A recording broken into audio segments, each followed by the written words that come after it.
Mr. Marks, do you have experience working with companies looking to engage actors to market or advertise their products? Yes. And what's that experience? Well, virtually every company I work for, they are engaging actors to advertise their products. Most of the time, those products are TV shows or streaming series or feature films that all involve product spin-offs and derivatives, and sometimes they are just products and spokespeople getting together. But yes, I have experience in hiring a star to be the face of your product. What types of things do companies consider when they're looking at using actors in their marketing or advertising? Well, as you can imagine, they consider reputation. This is a capitalist society, and they're looking to make money. They want to add value to their investment. They want actors who have reputations that will bring eyeballs to the screen, bodies in the seats. They're looking for added value, not negativity. Do you have experience negotiating agreements for actors to play a certain role in a film? Oh, yes. As I explained, I negotiate deals with actors to play roles in films. And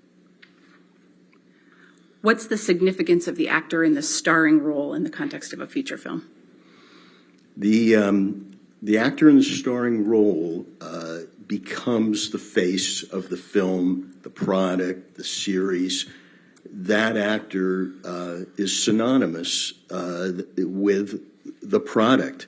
And again, in hiring that actor or actress, you want a reputation that supports the value that you've spent on creating the product.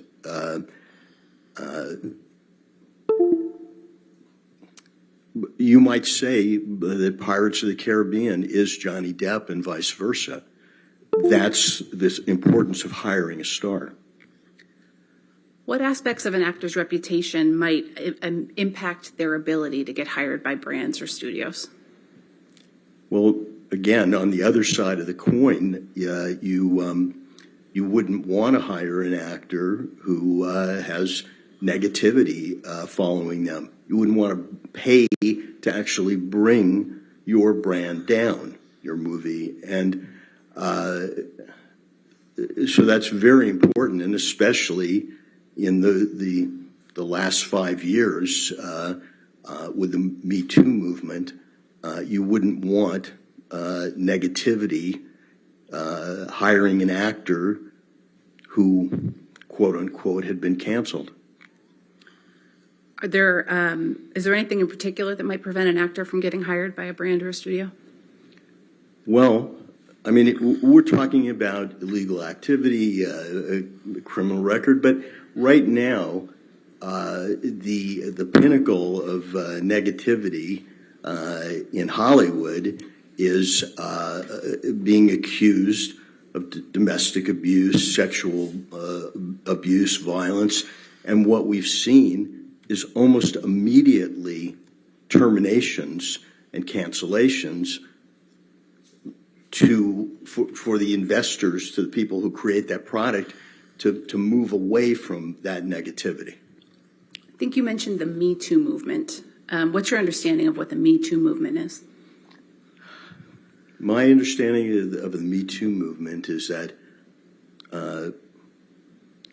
finally society is listening to the victim, giving the victim of domestic abuse, sexual abuse, the benefit of the doubt.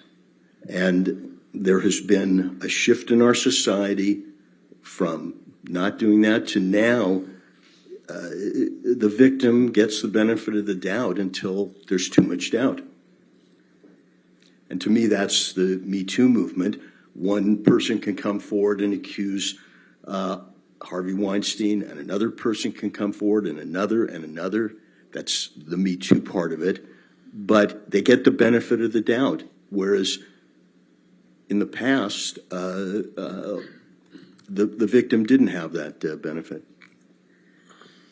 What impact has the Me Too movement had on how Hollywood conducts business? It, in my many decades in the business, Hollywood has changed and morphed, but never as quickly as to respond to the Me Too movement that started in 2017. When I started in the business, every contract for an actor or someone involved in a movie had a morals clause that you did certain things and you could be fired for it. They wanted to protect their brand. Before the Me Too movement, that morals clause was fading out. People with leverage, people said, wait a second, you just can't get rid of us because you think this or that. With the Me Too movement, Harvey Weinstein, Bill Cosby, if you will, the morals clause has come back, and it is a demanded feature in every entertainment employment agreement because the studios want that verbiage. They want those rights so that they can act quickly and decisively when there is a claim. Mr. Marks, do you have any experience working on a project where an actor was accused of domestic abuse or sexual violence? Yes. What was that experience? I did some of the production legal work on a film called All the Money in the World. It was about the life of the Gettys, J. Paul Getty. And J. Paul Getty was played by Kevin Spacey. He acted in the part. He finished his role. He was paid. And then these Me Too accusations came out. And immediately, my client, in conjunction with Sony, they made a decision to take him out of the movie. And Christopher Plummer was hired. They reshot all his scenes and seamlessly cut them in to the movie. And if you see All the Money in the World, you won't know that Kevin Spacey was ever in it. So I had that personal experience. And then coincidentally, when that happened, I was also doing work for MRC, which produces House of Cards, and a very successful series. And he was the star of it. And he was immediately cut out. And everything was redone to get rid of the notion that Hollywood would support an abuser after the Me Too movement. And then because I was in the mix of all of it, I also know that Kevin Spacey had completed another movie for Netflix. And unlike All the Money in the World, they couldn't reshoot it. And it sits on the shelf, a movie about Gore Vidal that was finished but has never seen the light of day. What's your understanding of why these companies wanted Kevin Spacey removed from those projects? Can you repeat the question? What's your understanding of why these companies wanted Kevin Spacey removed from those projects? These companies, as I've said, they wanted Kevin Spacey removed because they didn't want the negativity. They want anyone removed so that they can get a return on their investment in our society, so that they are not seen as being in the old generation where women were not given the benefit of the doubt, where victims were not given the benefit of the doubt. And a switch has been turned, and certainly by 2017. Are there certain types of companies that are particularly sensitive to these kinds of allegations made by women in light of the Me Too movement? Well, I would say the bigger the company, the bigger the budgets, they're all sensitive. But at the pinnacle of sensitivity are the family-friendly companies like Disney. They're particularly sensitive, not in a general way, but in a very specific way. Mr. Marks, are you familiar with the op-ed Ms. Heard published in the Washington Post on December 18th, 2018? Yes. What's your understanding of how that op-ed was received in Hollywood? My understanding of how that op-ed was received in Hollywood. Oh, is it objection? I'm sorry, sir. Yes. Is this his personal understanding, his expert understanding? It seems like if it's his personal understanding, it's not relevant. I'm asking Mr. Marks based on his nearly 50 years in the entertainment I'll overrule industry. the objection. Thank you, Your Honor. As I've said before, I am a member of the Hollywood community. That op-ed, for the first time, is in a mainstream publication called the Washington Post. This is a flagship journal, if you will, of American news. We're not talking about a trade paper. We're not talking about a rag. We're talking about the Washington Post. And it is geared to Hollywood. It says 2 years ago, when I was getting my divorce, Amber Heard is saying, I was the abuser, and you didn't. Hollywood, you stood up for my abuser, not for Objection, me, Your the Honor. victim. Objection. Now he's mischaracterizing the document. I think he's expressing his understanding of how that was perceived. I'll overrule the objection. Go ahead. Thank you, Your Honor. What I'm saying is Hollywood got the subject matter of the op-ed loud and clear. Amber Heard was calling out Hollywood for supporting since 2016, supporting her abuser, and she felt the wrath of Hollywood. She was calling them out to do something. In the Washington Post, and on the eve of her biggest film, a big film for Hollywood, the publicity machine was in high gear. There was lots of publicity and news out there. This was the height of her fame, and she used it at that moment to call Hollywood out. They, in my opinion, as a member of Hollywood, they heard that plea loud and clear, and it also got her publicity for her movie. I don't think that in my perception, and people in Hollywood didn't see that as a coincidence, that date.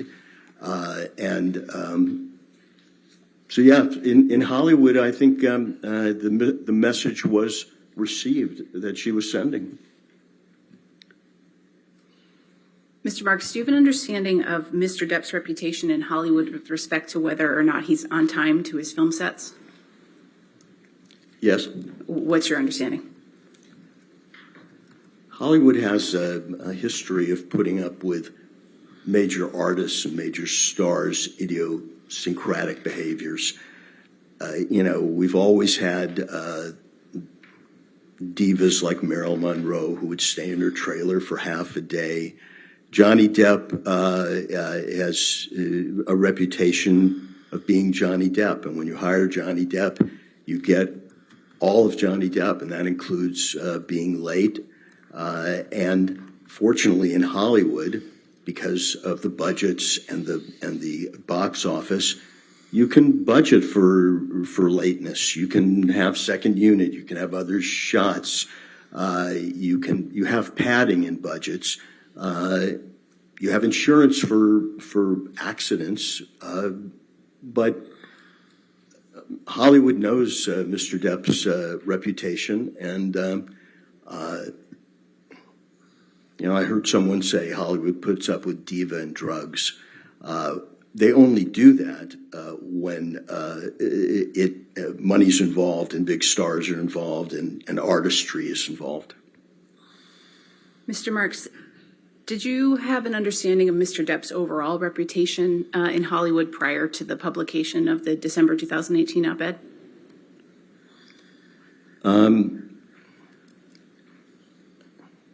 I would say that Johnny Depp was one of the few major actors in Hollywood who managed to keep most of his personal life personal, kept himself shrouded, if you will, a bit. And his reputation, preceded him as a major artist in Hollywood. But what also marked him in this business is that he was congruent. He was likable. He was one of the guys, and I never heard any complaints, if you will. Do you have an opinion about the impact of the publication of the op-ed on Mr. Depp's reputation in Hollywood? It's devastating. It's the type of claim, the Metoo claim of sexual violence, domestic abuse, that has canceled a list of actors. Chris Noth recently. I just read something about Frank Langella. We know newscasters, Les Moonves, head of CBS. Now Johnny Depp is in their ranks. It's devastating. Thank you, Your Honor. No further questions. All right, cross-examination. Mr. Nadelhoff.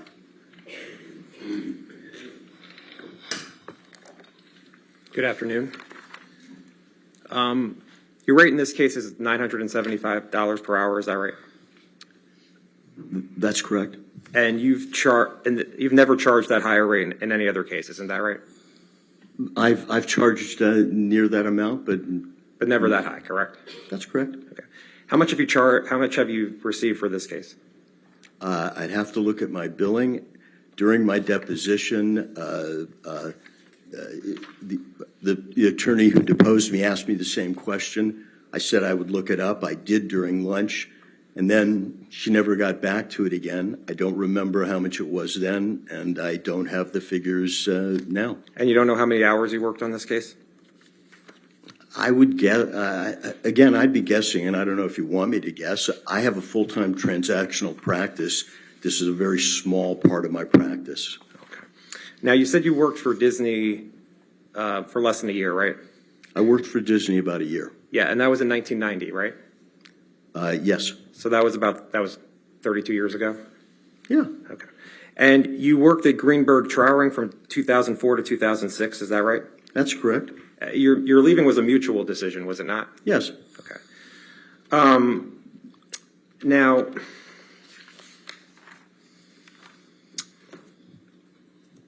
Mr. Depp still has an endorsement deal with Dior, correct? I understand that, yes. Okay. And he's had that endorsement deal since 2015, isn't that right? I believe he's had the endorsement deal for a while, and I think he still has it. Right. And Dior hasn't dropped Mr. Depp, correct? As far as I know, Dior has not dropped him. All right. And Mr. Depp did not have a contract for Pirate 6, isn't that right? As far as I know, there is no contract for Pirate 6. Right. In all the documents you've looked at, you looked at all the documents in this case, and you've not seen a contract for Pirate 6, right? That's my memory of the documents. There was no contract for Pirate 6. And in all the documents you looked at, you didn't see a text saying Mr. Depp got the contract for Pirate 6 for $22.5 million, right? Objection asked and answered. Overruled. I didn't see paperwork on an agreement for Pirates of the Caribbean 6. So not an email, not a text, not any written document about Pirate 6, correct? Objection asked and answered. I'll sustain that objection. Next question.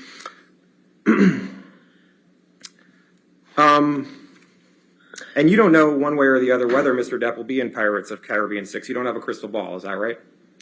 Objection, speculation. He's an expert. Allow it. No, go ahead. Overruled. Go ahead. You can answer, sir. Well, as an expert, of course, I don't have a crystal ball. But as an expert, I think Disney will do everything possible to try to put him back in Pirates, but not under this cloud. Okay. You would agree that there was negative publicity about Mr. Depp before the op-ed, correct? Yes. you know that Ms. Heard made her accusations public starting in May of 2016, right? Yes. And Hollywood knew about that, right? Yes. Okay. And Mr. Depp still had movies after May of 2016, right? Yes. Okay.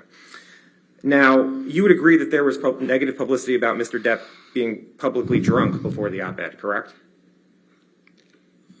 There was, I agree with the proposition that there was negative publicity before the op-ed. The op-ed was something different. And you agree, is it in 2014, there was an article in The Guardian that said apparently drunk Johnny Depp cut off at Hollywood Film Awards ceremony. Would you agree with that?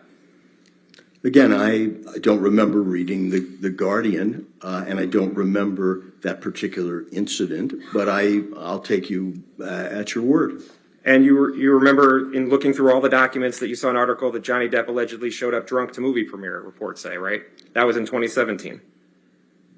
I think I've testified that there is certainly Johnny Depp behavior and negativity out there. Yes.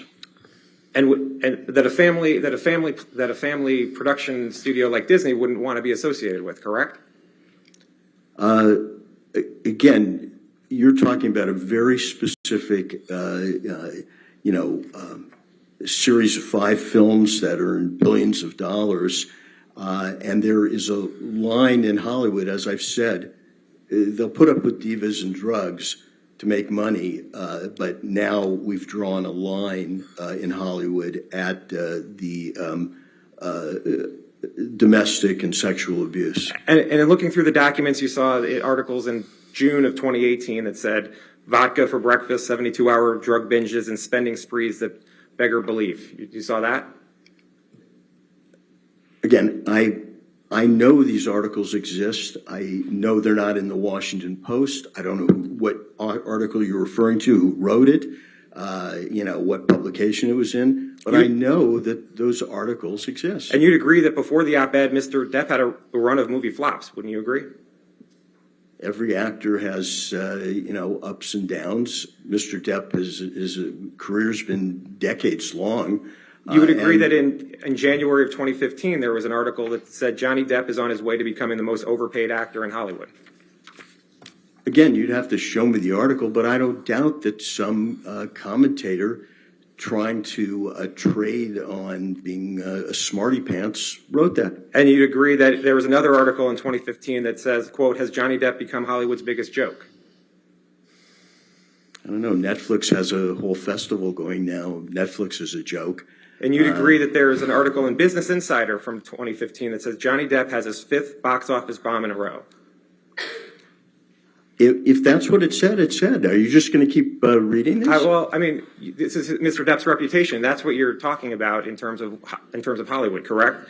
And in 2016, December of 2016, there's an article that says, quote, Johnny Depp is Hollywood's most overpaid actor for the 2nd year in a row. Did you recall reading that? I don't know, was that written by the second underpaid actor? And you would agree that before the op-ed, there was negative publicity for Mr. Depp about assassinating President Trump. Would you agree? No, I missed that one.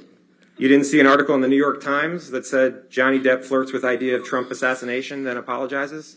Again, Johnny Depp talks with irony and panache, and I don't particularly remember that. I have a lot of stuff in front of me. Disney wouldn't want to be involved with somebody who's calling for the assassination of the president, would it? I'm sure after those articles, Johnny Depp was involved in major studio projects. Do you know one way or the other whether Mr. Depp was involved in major studio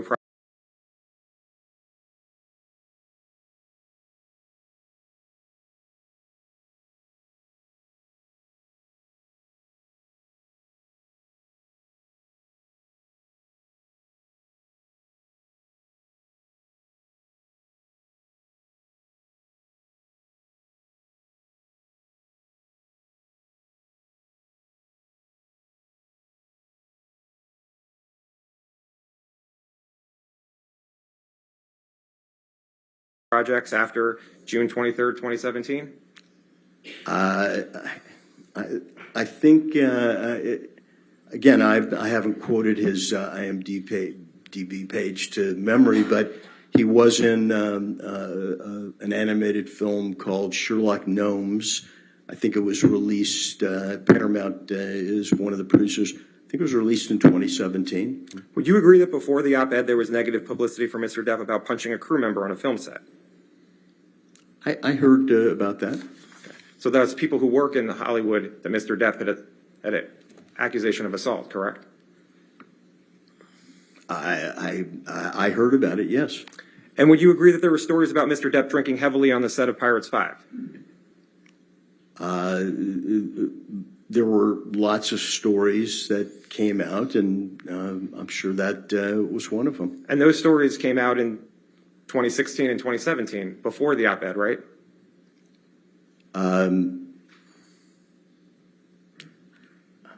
Again, you'd have to show me a timeline, but I'll take your word that there were articles written in various rags or trade public. Is the New York Times a rag? Is that what you're saying? No, I'm not saying the New York Times is a rag. What I'm saying is, at the height of the Metoo movement, we have this op-ed directed at Hollywood, and in the Hollywood I know, the rest of the stuff is background noise.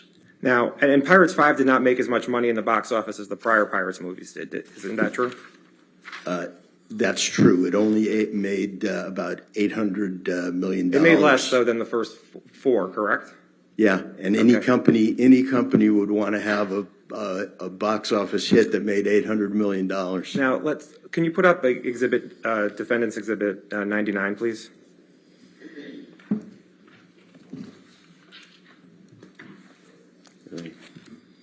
And if you could blow it up. Now, you said the Me Too movement started in 2017. Is that what you're saying?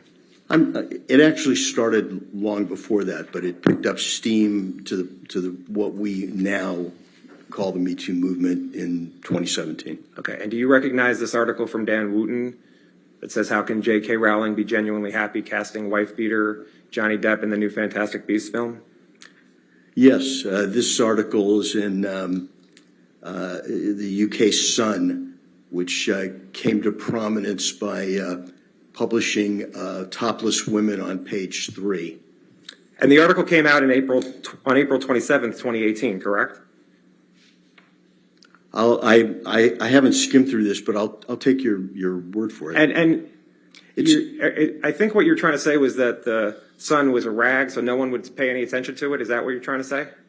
I'm saying the Sun is the Sun, and it's in the UK. And what this article is repeating stuff from 2016, repeating all the stuff that you might say should be all past history after the divorce. It's one Wooten's opinion in a newspaper that's claimed to fame as page 3 women topless, and yeah. And Mr. Depp sued the Sun over this, right? What's that? Mr. Depp sued the Sun in the UK about this article, right? As far as I know, he wanted to clear his name. That's right. And Mr. Depp, that lawsuit occurred in 2020, correct? It was tried in 2020. I believe so, yeah. And there were accusations of abuse that came out based on that lawsuit, correct? As far as I know, the accusations were all old news and predated much. Yeah, I mean, this is a 2018 article, and in 2020, they probably were rehashing it. And the old news that was coming out in 2018, that would also affect Mr. Depp's reputation, correct? Again, I've tried to draw a line, the line that Hollywood draws between the Me Too movement and starting in 2017 and the gossip and the claims back and forth. I mean, there was also press about Amber Heard being an abuser in those years. There was also the other side of the coin. But the op-ed that didn't mention Mr. Depp at all and didn't mention any accusations that what happened to her, that's what caused Mr. Depp all his reputational harm? That's what you're saying? Well, I don't agree that this article was not about Did it mention Mr. Depp? That's what I asked you. Well, does she have another husband who abused her But in did it talk about it? 2016? Did it talk at all about Mr. Depp's abuse? Objection, Your Honor. He's tried to answer the first question, which was not exactly what the second question was that he re-asked. I'd asked that he be permitted to finish. Ask your question. We'll go from there. The op-ed article didn't mention any specific abuse by Mr. Depp towards Amber Heard, correct? The only name is this is Amber Heard telling her story that started in 2016 when she was domestically abused and ignored. Now, there were headlines about the UK trial, correct? I'm sure there were, yes. Like, let's burn Amber text allegedly sent by Johnny Depp about X read in court? I didn't hear you. Let's burn Amber text allegedly sent by Johnny Depp about X read in court. Yeah. And there's a headline from July 19th, 2020 that said, quote, Hollywood nervously awaits fallout from explosive Johnny Depp trial. So Hollywood was following the case, correct? Yeah. When was that headline? In 2020. 2020. Yeah, look, Johnny Depp is a decades-long fixture in Hollywood, and people were following something across the pond. You know, we thought we kind of got rid of the UK in 1776, but they were still following it, absolutely. I mean, Mr. Depp thought of enough about this article to have a 3-week trial in the UK, correct? Objection. Calls for speculation about what Mr. Depp thought. I'll sustain the objection. Next question. There was a 3-week trial in the UK based on this article by Dan Wooten, correct? I think I've said Mr. Depp finally had enough, and he sued to clear his name. Okay, can I approach, Your Honor? All right. Yep. You want to?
Mr. Marks, you testified that in the UK case, Mr. Depp was looking to clear his name, correct? That's my assumption, yes. And yes or no, did Mr. Depp clear his name through that lawsuit? I wasn't in the UK, and I'm not going to opine on that. That's not what I've been engaged to talk about. You don't know one way or the other whether Mr. Depp cleared his name through that lawsuit? Objection, Your Honor. Asked and answered. I'll sustain the objection. Next question.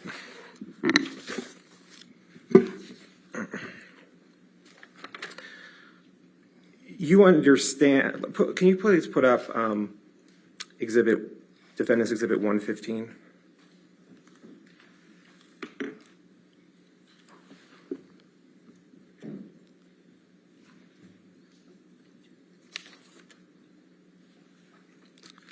In looking through the documents, did you see headlines from October 25th, 2018, almost 2 months before the op-ed, that Mr. Depp would not be in Pirate 6? I saw that there was speculation in different publications, none quoting a Disney executive, if you will, none being definitive. And by the way, I can't see where's this article from? I just see the headline. TheDailyMail.com. So the Daily Mail is a UK publication? Oh, all right, let's move. I mean, do you know or not? Do I know what? Do you know if it's a UK publication or not? I think that the Daily Mail is, but I'm not sure. Okay. Now, did you review the deposition testimony in this case of the Walt Disney corporate designee? Yes. Okay.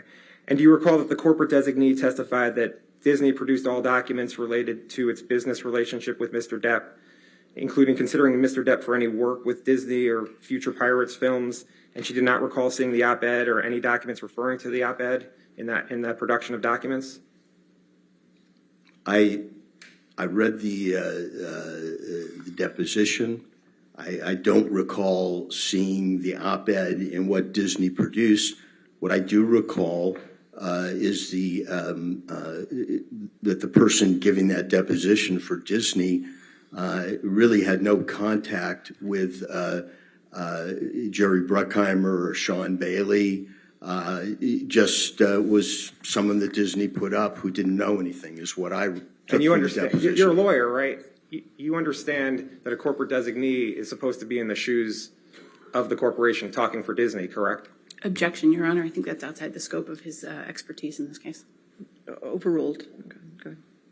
I understand that that's what the corporate designee is supposed to be, but when I read that they are not in touch with the president of the company, it gives me pause. So Disney itself represented through this witness that it did not have the op-ed in any of its files, correct?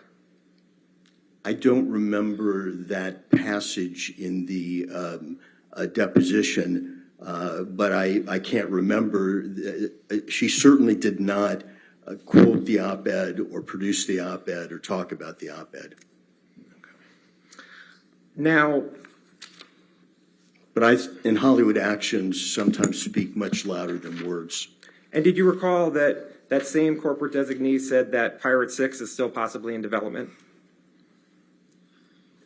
Until Disney says it's not in development, it's in development.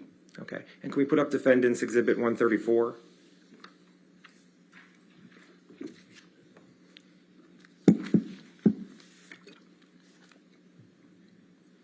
And you see this is from November 5th, 2020? And where's this from? Some rogue website? Where's this from? InsideTheMagic.com? Okay. Okay. And this says Disney reportedly scraps plans for Depp's Pirates of the Caribbean 6 return, and that was on November 5th, 2020, correct? Assuming that this is a correct copy of this random website, that's what it says. They're not quoting the head of production. It's not a statement by Disney, but that's what this woman, Rebecca Barton, says. Well, 2 years after the op-ed, it was still a question as to whether Mr. Depp was going to be in Pirate 6.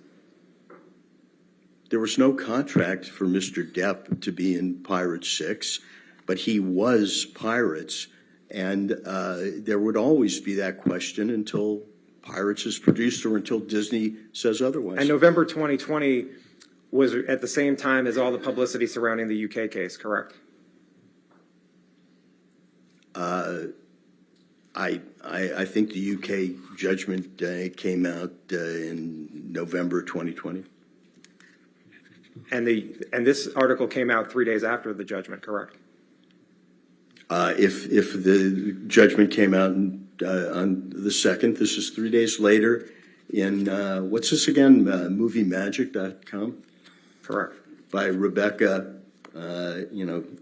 Barton. Could I approach, Your Honor? All right.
Sustain the objection. Next question. There was a 3-week trial in the UK based on this article by Dan Wooten, correct? I think I've said Mr. Depp finally had enough, and he sued to clear his name. Okay, could I approach, Your Honor? All right. Yep. You want it?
Mr. Marks, you testified that in the UK case, Mr. Depp was looking to clear his name, correct? That's my assumption, yes. And yes or no, did Mr. Depp clear his name through that lawsuit? I wasn't in the UK, and I'm not going to opine on that. That's not what I've been engaged to talk about. You don't know one way or the other whether Mr. Depp cleared his name through that lawsuit? Objection, Your Honor. Asked and answered. I'll sustain the objection. Next question.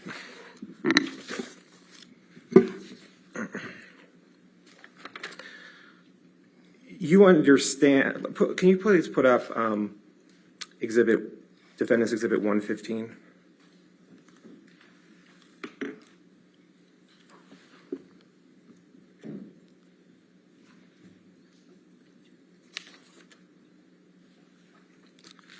In looking through the documents, did you see headlines from October 25th, 2018, almost 2 months before the op-ed, that Mr. Depp would not be in Pirate 6?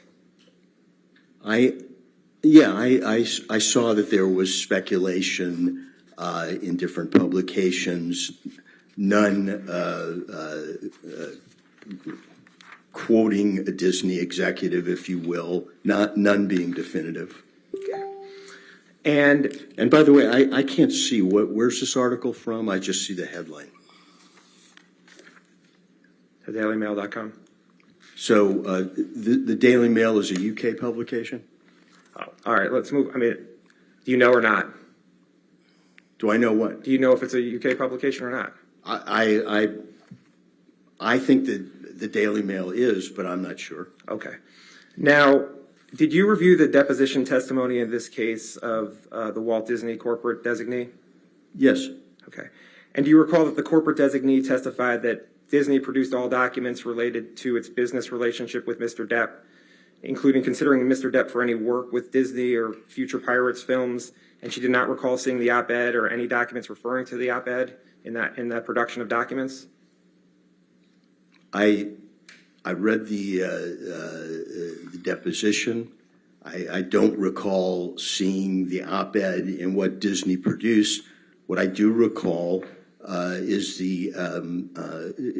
that the person giving that deposition for Disney really had no contact with Jerry Bruckheimer or Sean Bailey. Just was someone that Disney put up who didn't know anything, is what I took. And you from the understand, deposition. you're a lawyer, right? You understand that a corporate designee is supposed to be in the shoes of the corporation talking for Disney, correct? Objection, Your Honor. I think that's outside the scope of his expertise in this case. Overruled. Okay, go ahead. I understand that that's what the corporate designee is supposed to be, but when I read that they are not That's in what touch with, that was the question. not in touch with the president of the company, it gives me pause. So Disney itself represented through this witness that it did not have the op-ed in any of its files, correct? I don't remember that passage in the deposition, but I can't remember. She certainly did not quote the op-ed or produce the op-ed or talk about the op-ed. Now, but in Hollywood, actions sometimes speak much louder than words. and did you recall that same corporate designee said that Pirate 6 is still possibly in development? Until Disney says it's not in development, it's in development. Okay. And can we put up Defendant's Exhibit 134?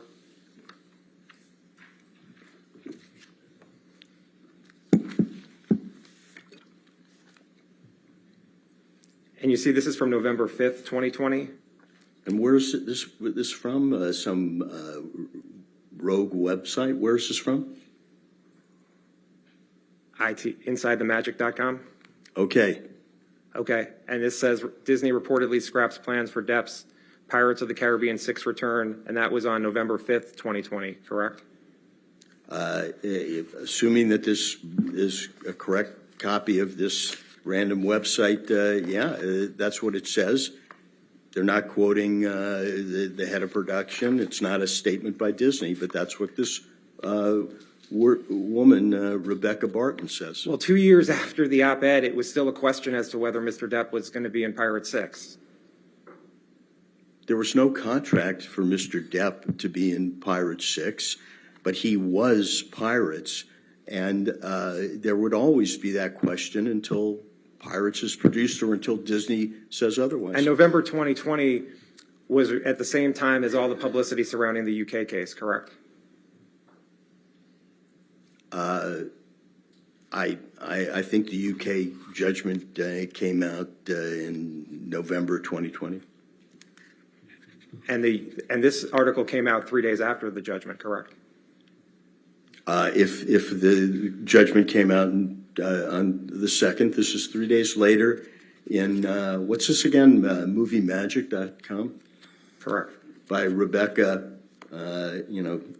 Barton. Could I approach, Your Honor? All right.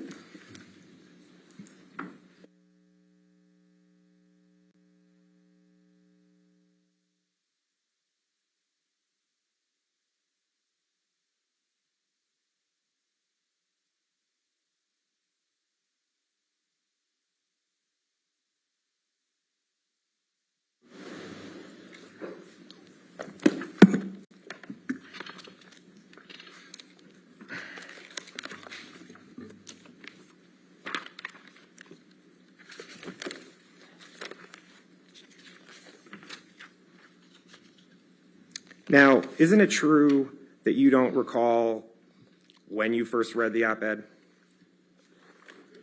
As I sit here today, I don't recall when I first read it. I mean, it wasn't a big deal to you. You didn't read it in 2018, correct? I have a wife, 2 kids, a full-time job. I don't remember. Okay. And you have no idea when you first read it? I just want to make sure I understand that. Objection asked and answered, Your Honor. Sustain the Look, objection. I wasn't I'll at Disney. sustain the objection. Next question. Okay. I sustain the objection. Okay. Next question.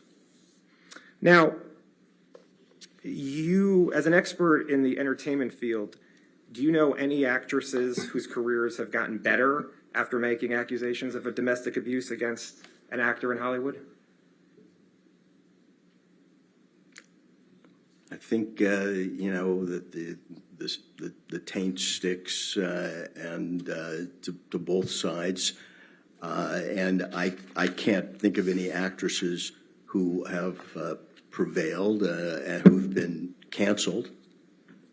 Do you know of any actresses whose careers have gotten better after making accusations of domestic abuse against a man in Hollywood? I haven't been asked to opine on that, but I certainly will look into it. I don't think that this is something. The answer is no, right? You don't know. Again, I assume that. It's a yes or no. Do you know or not? Thought her career would get better by bringing this out. I don't know. All right, thank you. I have nothing further. All right, redirect.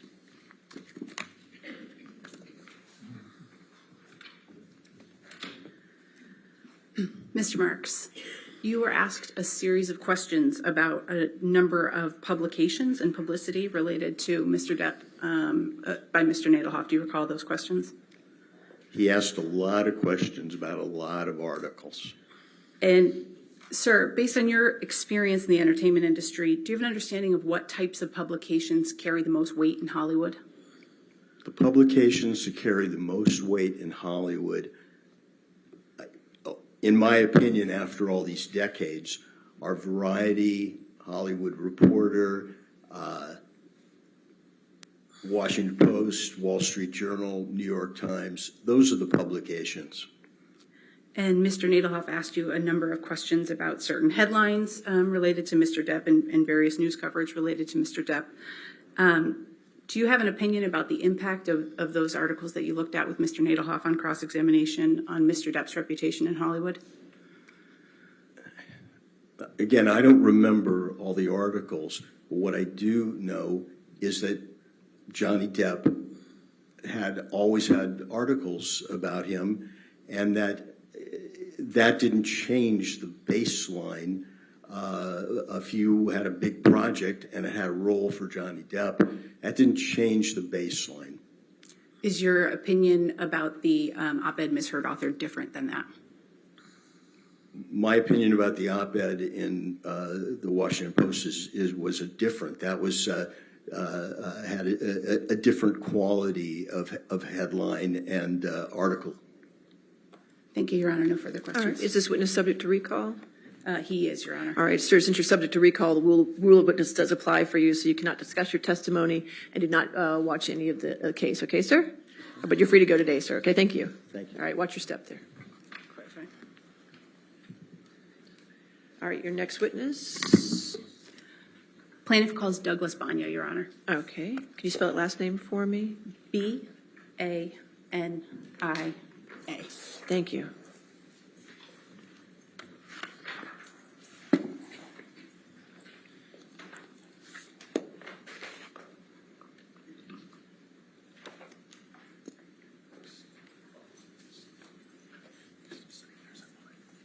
Your Honor, may I approach for just a moment? Okay, sure. Mr. Nailhoff?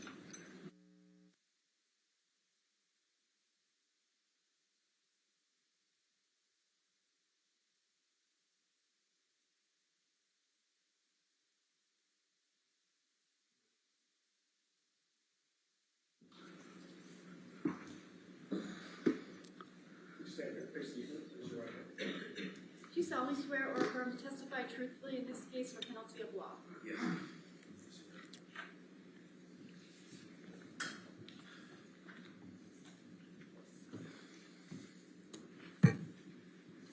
Good afternoon, sir. Yes, ma'am. Good afternoon, Mr. Bania. Will you please state your full name for the record? Yes, Douglas Bania. And Mr. Bania, what do you do for work? I am an intellectual property damages and valuation expert. Do you have any particular specialty in your line of work? Yes, my specialty is using internet and social media analysis when I'm quantifying value, or I'm calculating damages, or if I'm analyzing the impact of social media or internet events. Where do you work? I work at Nevium, which is located in San Diego, California. How long have you worked there? 10 years. What's your position? I'm a founding principal and an analyst. I'd like to talk a little bit about your educational background for a moment. Where did you attend college? I received my bachelor's degree in cinema from San Diego State University. I graduated in 1997. And after you graduated in 1997, did you pursue another degree? Yes, I went directly to San Diego State University. I got a master's degree in television, film, new media production. Was there any particular reason you chose to go to San Diego State for that? The new media production side of that program I really liked. I graduated from there in 2000, so this is even before YouTube was found. So the whole idea of putting film on the internet and kind of analyzing the internet and using analytic tools to see how things are doing on the internet is that's what attracted me, and that's what I learned there as well. What did you do after you got your master's degree? After the master's degree, I moved to Los Angeles, and I was an independent filmmaker for a while. Then I got introduced to intellectual property, and I started working for a small boutique IP firm back in San Diego. What was the boutique firm you went to? What was the name of the firm? Yes. The name of the firm was Consor. And what did Consor do? Consor values intellectual property for various business reasons. They do litigation support services as well. And when you say intellectual property, what do you mean? When I talk about intellectual property, I'm mostly talking about copyrights, patents, and trademarks. I might include related intangible assets such as domain names, websites, internet accounts. But IP for me is mostly brands, publicity rights, copyrights, trademarks. What type of work did you do while you were at Consor? I have various positions there, but I was a research analyst, I was a financial analyst. I was a director of business development. My last position there was a principal. And what kinds of things did you work on? We worked on, valuation. Our clients, they needed a valuation of their IP portfolio for maybe tax or estate reasons. A lot of litigation support like I'm doing now. Somebody infringes on a trademark or publicity rights. That's actually the place I got my first expert witness job. I was a named expert on a right of publicity case representing the retired players of the NFL against the NFL. They're using their name and likeness without permission. So services such as that. How long did you work at Consor? I was at Consor for 10 years. And after Consor, where did you work? Then at Nevium, where I am now. And did you found Nevium? Yes. What kind of work does Nevium do? Nevium does several things, provides several services. So we value intellectual property for various reasons, tax, estate, M&A, business transactions. We not only provide the value of a business, but we can break that value. What percent of the value is this trademark portfolio or this patent portfolio? We do litigation support. So like I'm here, I testify in cases, maybe a false endorsement case. Somebody uses a celebrity's name and likeness without permission. Maybe there's a trademark infringement case. He used a brand without permission. A defamation case such as this. What's the impact of something that was posted online? So the third kind of bucket of services we offer is brand monetization strategies. So I think the best way to explain that is companies have business plans, they have marketing plans, they don't have IP plans. So we come in and work with customers, with our clients, understand their business and their marketing plans, and help them build an IP plan that fits in with those two so they can essentially make more money off their branded products and services. And I think what's important with all that is, what differentiates us with competitors is we use internet and website analytic tools and everything we do. Everything is online now, and understanding those tools when calculating value or calculating damages is important. Do you have any professional certifications? I am a certified licensing professional. That is a designation given by the Licensing Executive Society. LES. LES is a not-for-profit organization that supports professionals like me who deal with a lot of licensing. I'm a Google Analytics individual. I have a Google Analytics individual qualification. That is a test given by Google for those that understand and pass a test related to internet analytics. Can you explain a little bit about what Google Analytics is? Yeah, so Google Analytics is a web service provided by Google, and it's used by business owners and website owners to understand the traffic that comes to their websites. So essentially, once you sign up for your Google Analytics account, you're given a bit of code, and you embed that code into various your web pages. Then you can log in and you can see who's coming to my website, what are they doing.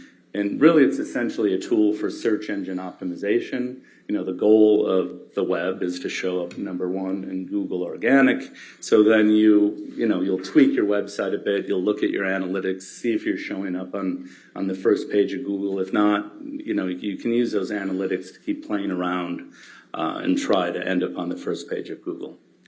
Are you a member of any professional organizations? I'm a member of the International Trademark Association. That is an organization. They're actually having their annual conference here in D.C., so I'm popping back and forth to that. I'm on their right of publicity panel. I just gave a presentation on Monday. I'm a non-attorney member of the American Bar Association. I'm on their copyright and social media committee. Your Honor, at this point, plaintiff would offer Mr. Bania as an expert in internet and social media analytics. All right, any objection? No, Your Honor. All right, so moved. Thank you. Mr. Bania, what were you asked to do in this case? I was asked to analyze the impact of the the allegations of domestic abuse made by Ms. Heard as it relates to her 2016 restraining order, and then asked to also analyze the republication of that alleged abuse in her 2018 Washington Post op-ed. What work have you done in connection with forming your opinions relative to that? So I identified the best tools to use in this case, which are Q-scores, Google Trends, and historic Google search results. You used a few terms in there. I just want to break them down a little bit. What's a Q-score? A Q-score is, there's a Q-score company that's been around for about 50 years, and what they do is they measure how well a brand or a celebrity or sports character is known and how much they're liked, and they also measure how much they're disliked. Who else besides you uses Q-scores? Q-scores are used by, any company that, organizations that license in a celebrity or a brand to endorse their product or service. The PGA Golf Tour is actually using Q-scores right now. They're using Q-scores in Google search results. They have a pool of $40 million that they're doling out to their players. So depending on their Google search results and their Q-scores and other metrics, I'm sure, they're using those to, divide up that pool of money. And I think you also mentioned Google Trends. What's that? Yeah, Google Trends is another service offered by Google. As we know, everything starts with a Google search these days. There's 5 billion daily searches on Google. And Google Trends allows a user like me or you to go into Google Trends and analyze search traffic for various key terms, anything you really want. Maybe there's a new football player and you want to see how that football player is trending compared to the team over time, or maybe something related to, Ukraine, or maybe a celebrity. So Google Trends just shows you what kind of search volume is happening during various points of time. What are historical Google search results? So historical Google search results are using Google. There's actually an area where you can go back in time and see what was showing up in Google during that time. And it's really the best indication of what websites would have appeared back in time. Oftentimes, working with my monetization clients, we want to know, hey, how were you ranking years ago for your branded service or your branded company? It will go back in time and look, and then in litigation, we're always going back in time, so we want to figure out what was most likely happening, what websites were served back then. And when you know what websites were served back then, you typically know what people were reading and thinking about. Why did you choose these particular tools for your analysis in this case? Well, the Q-scores, I really thought it was the best idea to understand Mr. Depp's Q-scores right before 2016, before the abuse allegations, just to see where he was at. Then I wanted to see his Q-scores right after the 2016 alleged abuse allegations. And then I wanted to see his Q-scores after the 2018 Washington Post op-ed, just to see if there was any changes during that period of time. And what about your decision to use Google Trends and historical Google search results? Yeah, I felt that those two tools together were perfect, because what I wanted to do is understand, as I mentioned, everyone's going to Google to figure things out. What were people when people Googled Johnny Depp prior to these alleged abuse allegations? What websites were coming up and what was the public consuming about him? Then I wanted to know that after, and then after the op-ed. So I used Google Trends just to identify the dates in time, in which then I went into the historic Google search results. I searched for Mr. Depp, and then I changed those dates to go back in time, and then I analyzed the top 3 websites of each search. Based on the analysis you did in this case, have you formed any opinions? Yeah, my analysis shows that prior to prior to 2016 and the allegations, the abuse allegations, Mr. Depp was not portrayed in a negative connotation. That's the first thing that I identified. Did you form any other conclusions? I realized that those websites that were coming up were mostly about his career, his characters, Johnny Depp as the individual, his interests.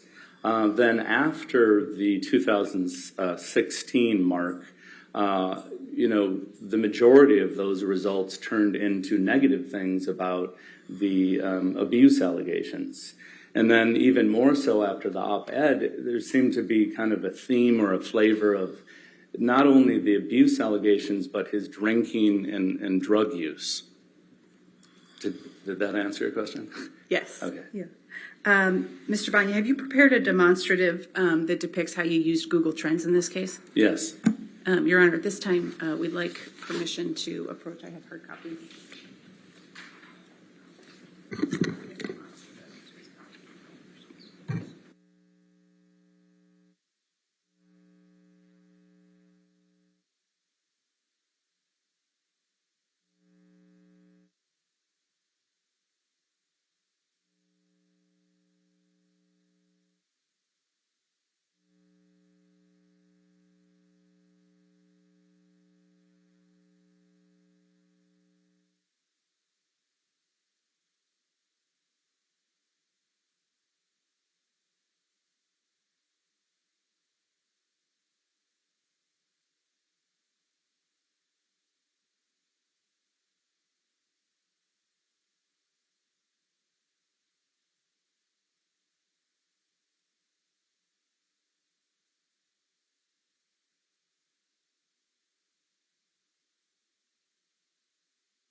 Bania demonstrative A.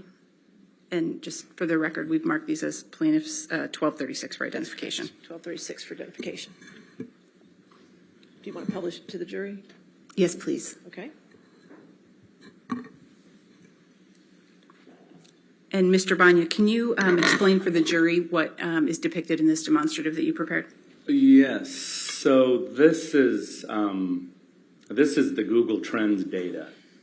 You're going to see that it runs from 2004 into 2020. And you're going to notice the different spikes. Those spikes represent when people were searching for Mr. Depp. You're going to also notice here, I've got the red line just showing the date when Ms. Heard filed the restraining order. Oh, can I write on this thing? You can touch the screen, yes. Okay. Yes, sir. Thank you, Your Honor. Yeah, so here I'm talking about, in this line here, is just the date and time in which Ms. Heard alleged the abuse and filed the restraining order. And then this line here is the December 18th, 2018 op-ed. And what I wanted to do is identify the peaks of interest in Mr. Depp. And you're going to notice here, I found 17 spikes of interest that I analyzed. And then the 51 key web pages we're going to get into later, I've analyzed the top 3 search results for each spike. And then here I analyzed the 7 spikes after, the 2016 allegations of abuse, and then again after the December 18th, 2018 op-ed. Once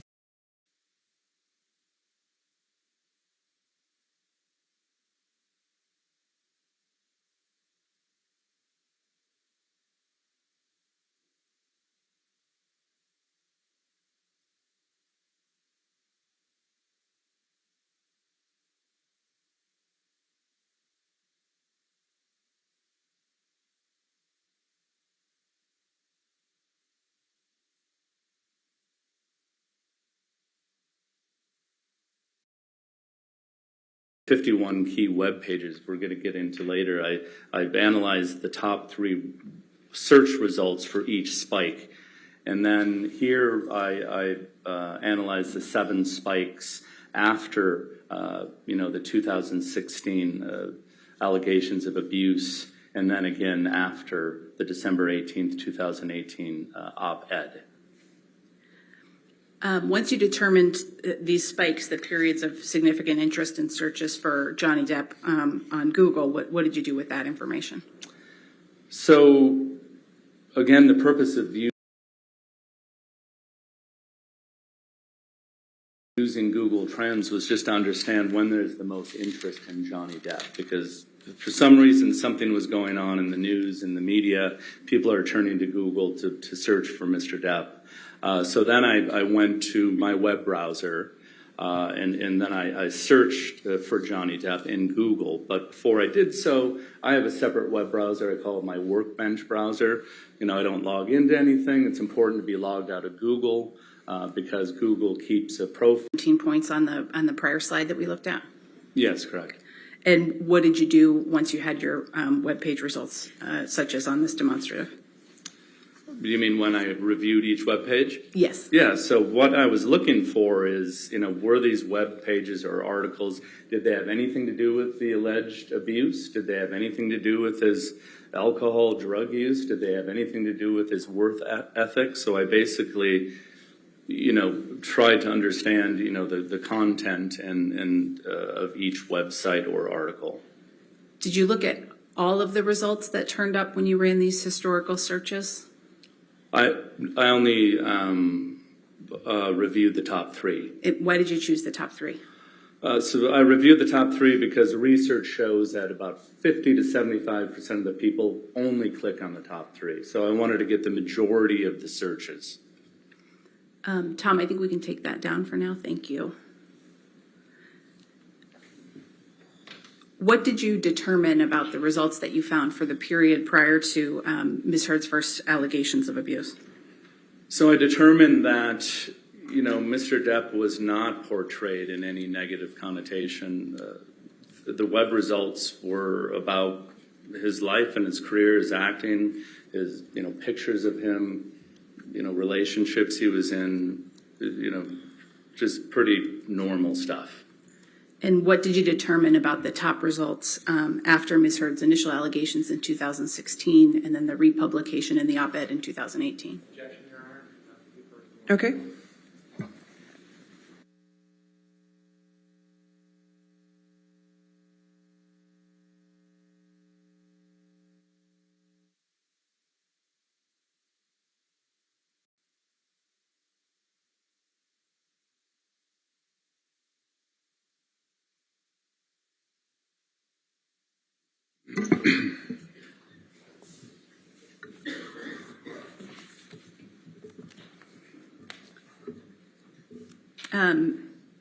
Mr. Bania, what did you find about the results of the top web pages that you determined after Ms. Heard's initial allegations and then again after the publication of the op-ed?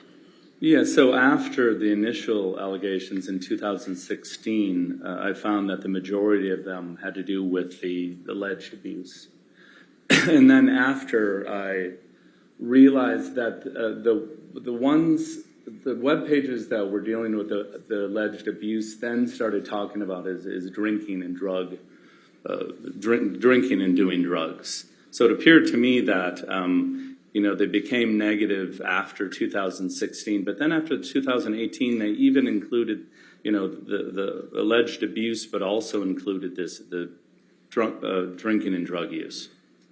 Did you form any opinions about the results that didn't refer to the allegations of abuse? That didn't?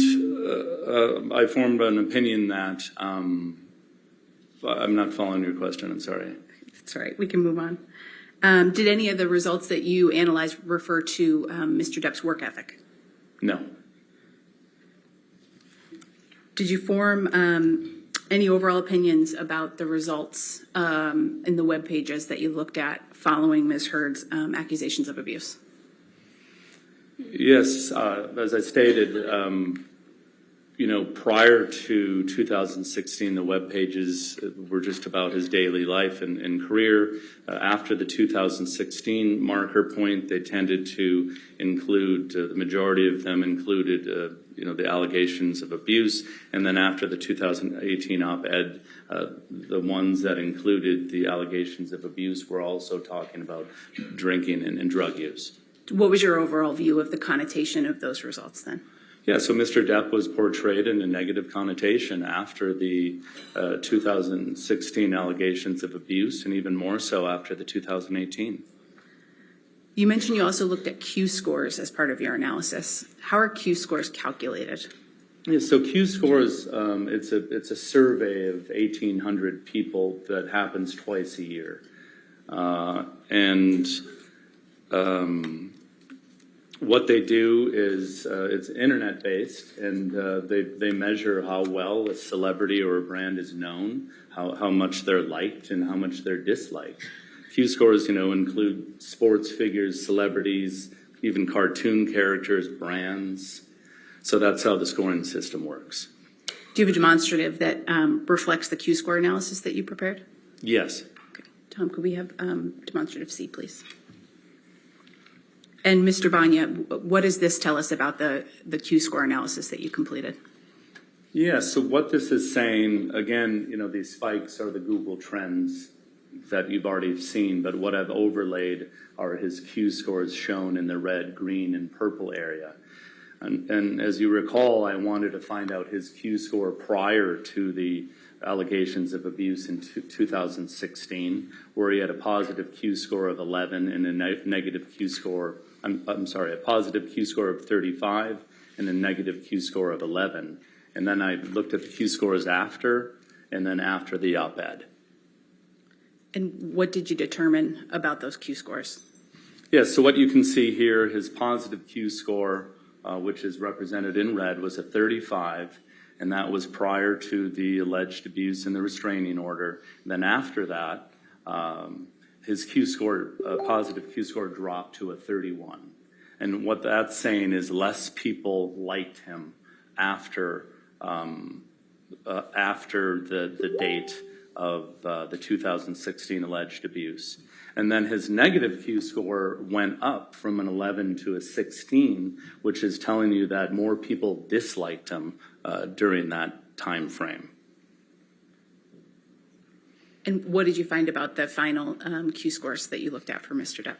Yeah, then you can see the Q score C that I have there in purple.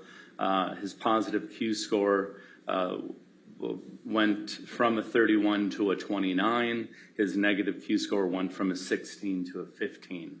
So now his positive Q score dropped again from a 31 to a 29, meaning less people had a positive impression of Mr. Depp.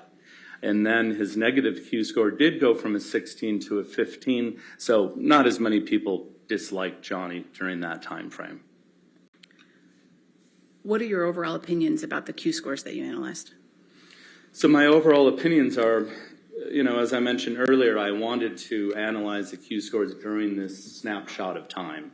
I wanted to understand what they were before, during, and after the op-ed. And what this tells me is his positive Q score went from a 35 to a 29, and then his negative went from an 11 to a 15. So what the Q scores is telling me is the public perception of Mr. Depp has been damaged. They like him less and they dislike him more. Based on all of the analyses that you completed in this case, what are your final opinions about Mr. Depp's reputation over this period of time? Yeah, so my opinions are that, Mr. Depp was not portrayed in a negative connotation prior to the 2016 allegations of abuse. And then Mr. Depp's image, he was portrayed in a negative connotation after the 2016 allegations of abuse, and then more so after the 2018 Washington Post op-ed. And then the Q scores represent that the public thinks he's damaged. They think less likely of him. His positive Q score has gone down, and they don't like him even more. because his negative Q-score went from the 11 to the 15. I have no further questions of this witness, Your Honor. All right.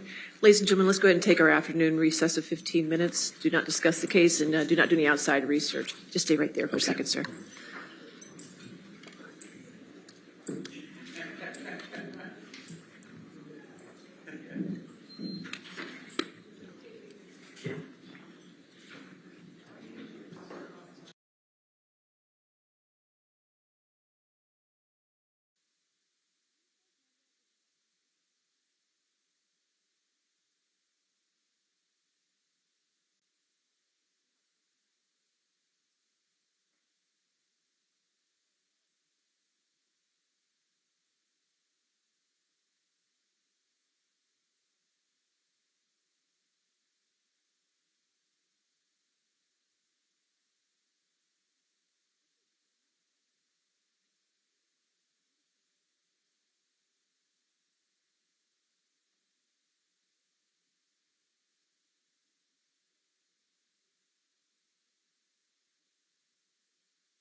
All right, we ready for the jury? Okay. We have one exhibit to hand out. Okay, one exhibit. Oh, good. This means you're only down one, right? That's right. Okay, perfect. This is 1639. All right, thank you. All right. Go ahead and get the jury. 1639.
All right, please be seated. All right, cross-examination.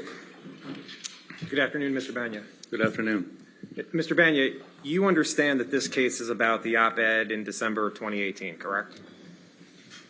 I understand this case to be about the allegations of domestic abuse, both as it relates to the 2016 and the republication of that, and the 2018 Washington Post op-ed. You understand that Mr. Depp is only suing Amber about the op-ed from December 2018, correct? My understanding is, I can base my understanding on my analysis, which includes the 2016 allegations of abuse. That's your analysis, but do you understand what Mr. Depp is suing Amber for in this case? Objection, Your Honor, to the extent it calls for a legal conclusion. All right, I'll sustain the objection. Next question. Did you read the complaint in this case? Yes. Did you understand that Mr. Depp was only suing for the op-ed, about the op-ed? Yes. Okay. And Mr. Depp was not suing Amber in this case from his complaint about the accusation she made in 2016, correct? That is my understanding. And you're not able to separate out how Mr. Depp's reputation was impacted from the op-ed in 2018 versus how it was impacted when Ms. Heard filed for divorce in 2016, correct? That is not correct. Okay.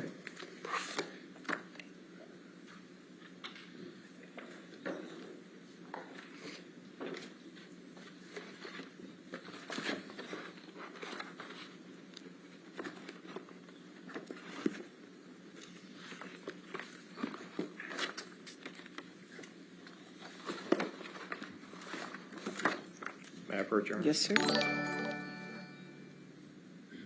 you.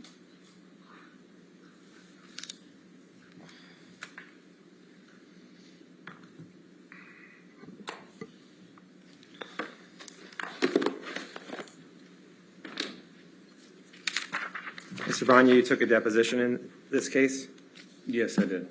and I was asking you the questions in that case. Is that right? That's correct. Okay. And you took that deposition on March 21st, 2022? That is correct. Okay. And you were under oath at the time, correct? Yes. Okay. And you're under oath to tell the truth, correct? Correct. Okay. Can you turn to page 83 of your transcript, which is on the 21st page of the... I'm here? Okay, and you see line 9? Yes. And I asked you, are you able to separate out how Mr. Depp's reputation was impacted from the op-ed versus how it was impacted by when Ms. Heard filed for divorce? And your answer was no, correct? Correct. Okay. And you're not able to separate out how Mr. Depp's reputation was impacted from the op-ed in 2018 versus the publicity surrounding when Mr. Depp sued the Sun newspaper in the United Kingdom when a Sun writer called Mr. Depp a wife beater, correct? Are you still reading from my deposition? No, I'm asking you a question now. Please repeat that. You're not able to separate out how Mr. Depp's reputation was impacted from the op-ed in 2018 versus the publicity surrounding when Mr. Depp sued the Sun newspaper in the United Kingdom when a Sun writer called Mr. Depp a wife beater. Objection, compound, Your Honor. Sustained. You're not able to separate out how Mr. Depp's reputation was impacted from the op-ed in 2018 versus the publicity surrounding when Mr. Depp sued the Sun newspaper in the United Kingdom, correct?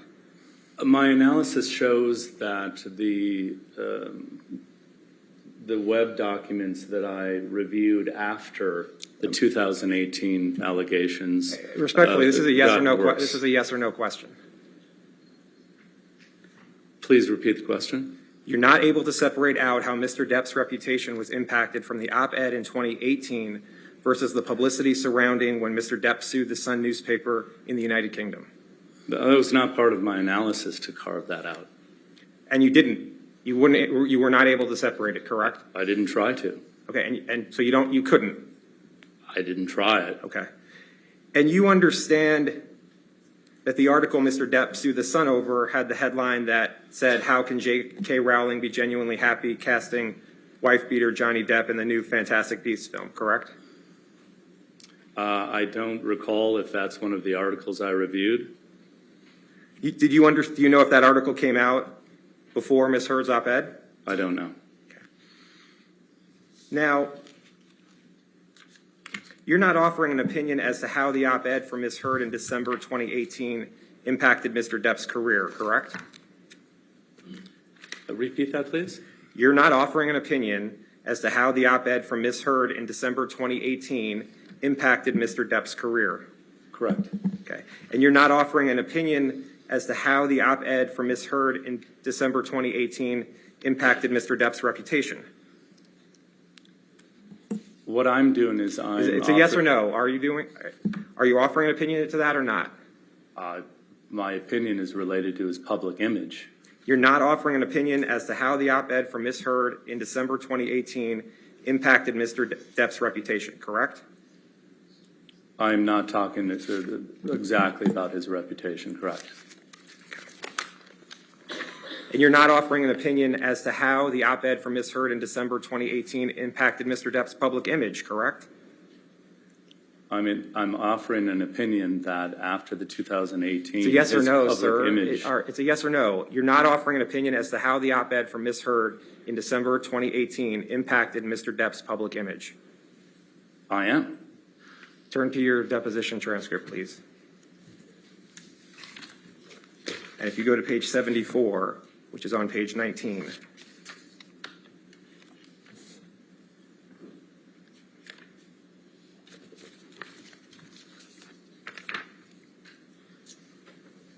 And you see line, are you there? Yes. You see line 1, starting on line 1. I asked you, and you're not going to testify how the December 2018 op-ed impacted Mr. Depp's public image. Answer, that's correct. That was your testimony at the time, correct? Okay. Well, That was Johnny your answer Depp's at the time, correct? perception is Sir, a that was negative your answer at the perception. time, correct? Okay. Yes. And that was your answer on March 21st, 2022, correct? Yes, the date of the deposition. So that was a month and a half ago, Right. correct? Okay. And you're not offering an opinion as to whether the op-ed from Ms. Heard made Mr. Depp more hireable or less hireable, correct? Correct. Okay. As to the articles that came up in the Google searches that you spoke about, it was you made the determination whether the articles had a, quote, negative connotation or not, right? Correct. And so that's just your view if an article had a negative connotation about Mr. Depp, right? Yes, that's my opinion that they had a negative connotation. Right. So if an article criticizes Mr. Depp's acting, for example, you're not considering that article as having a negative connotation about Mr. Depp, correct? Repeat that, please. So if an article criticizes Mr. Depp's acting, you're not considering that article as having a negative connotation about Mr. Depp, correct? Correct. Okay. Now, in your analysis of Google spikes, the highest spike in searches for Mr. Depp was in January 2004, correct? Correct. Okay, and I guess you guys have it. Can you put up the demonstrative 1236?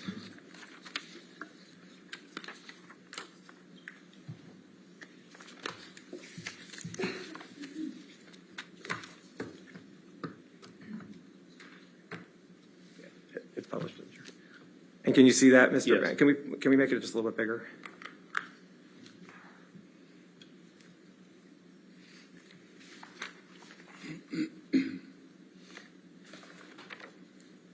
Okay.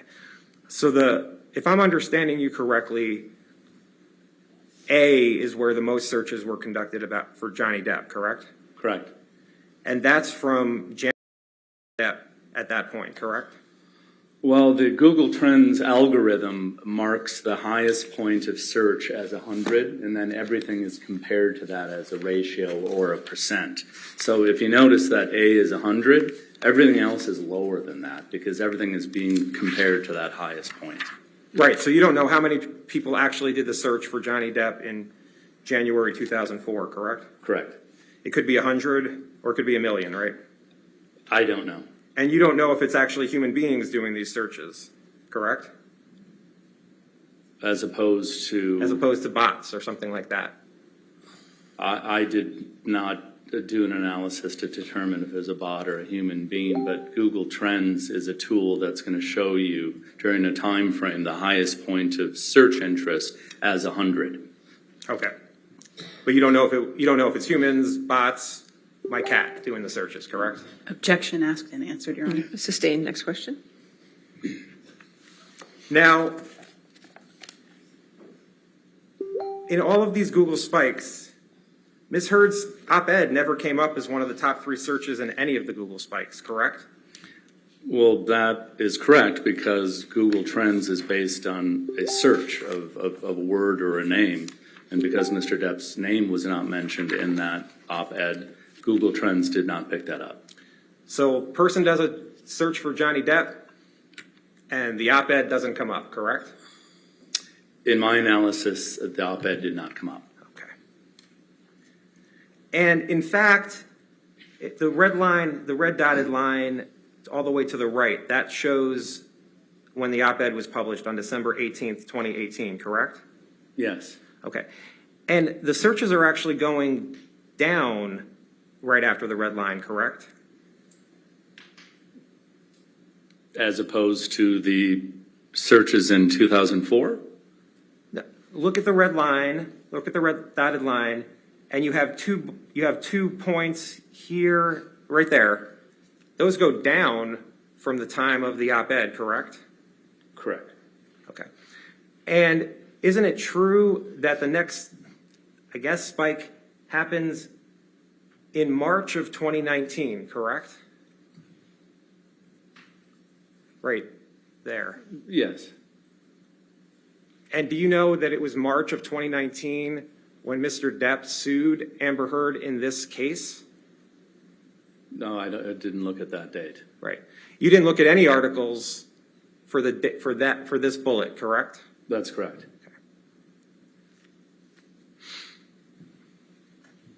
And since Ms. Heard's op-ed came out on December 18th, 2018, you would agree with me that by definition, all the spikes you analyzed before December 18, 2018 could not have been caused by the op-ed, right?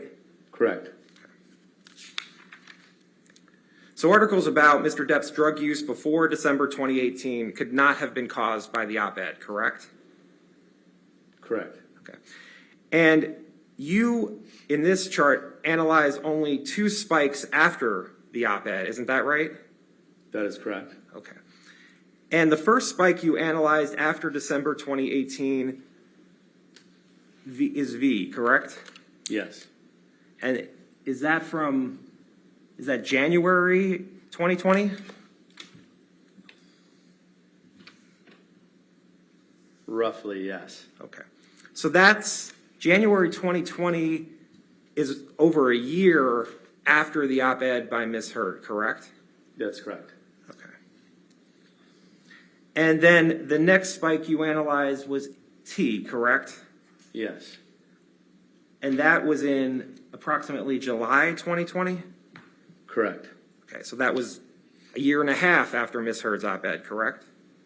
Yes. Okay. And again, none of the articles, and then for V and T, if I understand it, you then analyze the top 3 searches that came up, or the top 3 websites that came up after a search? Correct. Okay.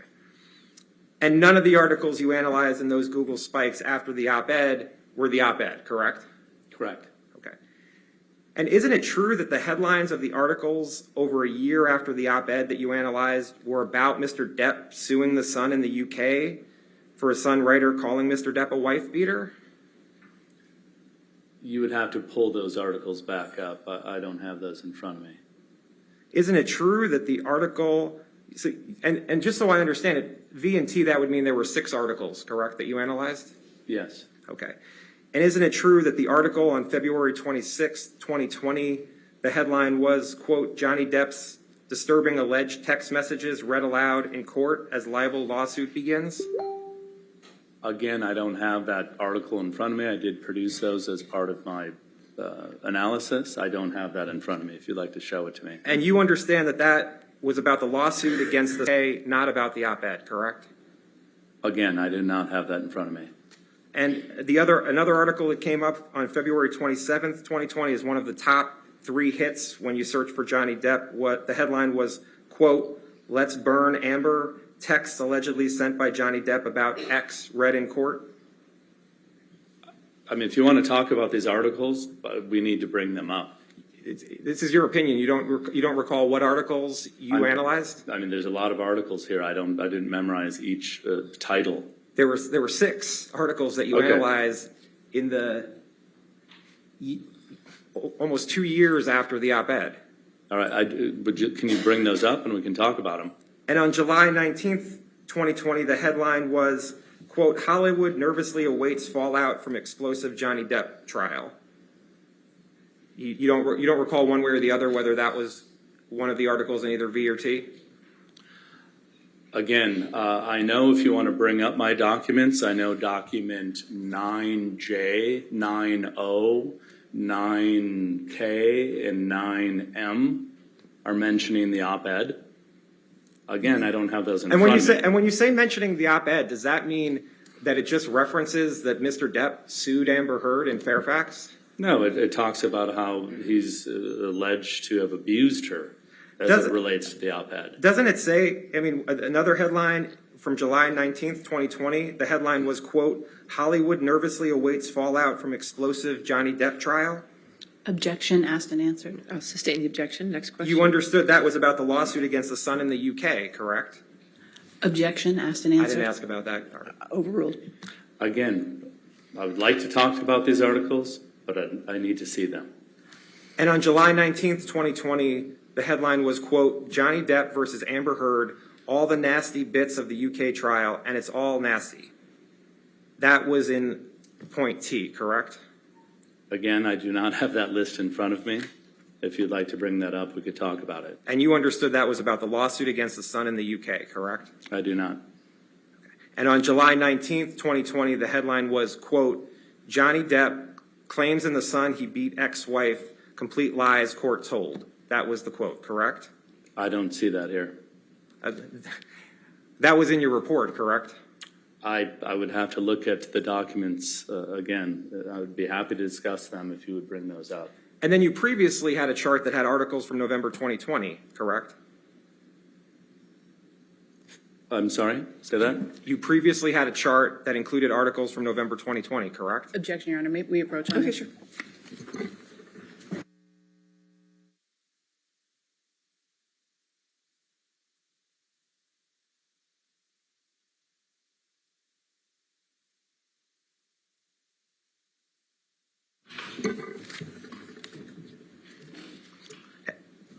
You understood it was Mr. Depp's decision to sue the Sun, correct?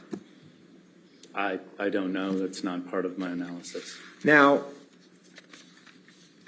you talked about Q scores in your direct testimony, correct? Correct.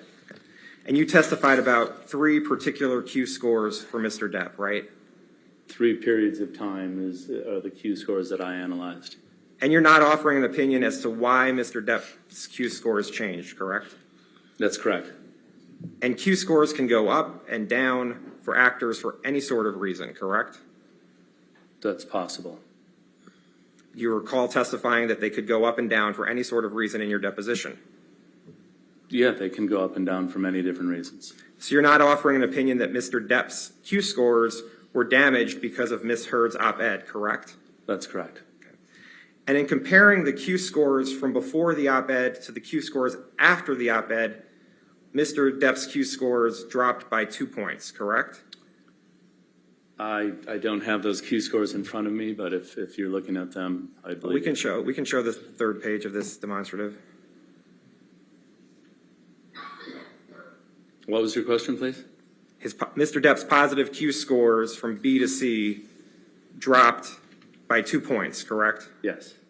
You're not an expert on statistics, correct? Correct. And even though you're not an expert, you have an idea about what the term statistically significant means, correct? Yes.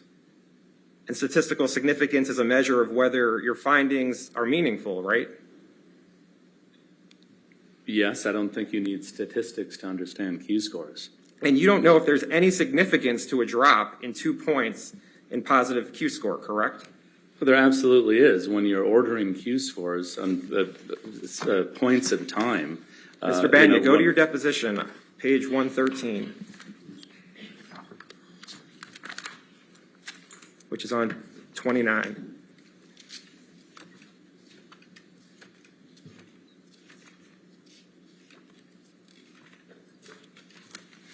Okay? At 10, at page 113, line 10, it says, so you're not offering an opinion as to the significance of a change in Q score, correct? Answer,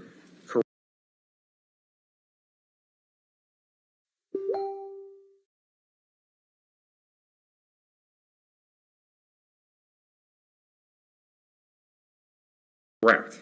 Well, you're talking about statistically a difference. What I'm talking about is how we use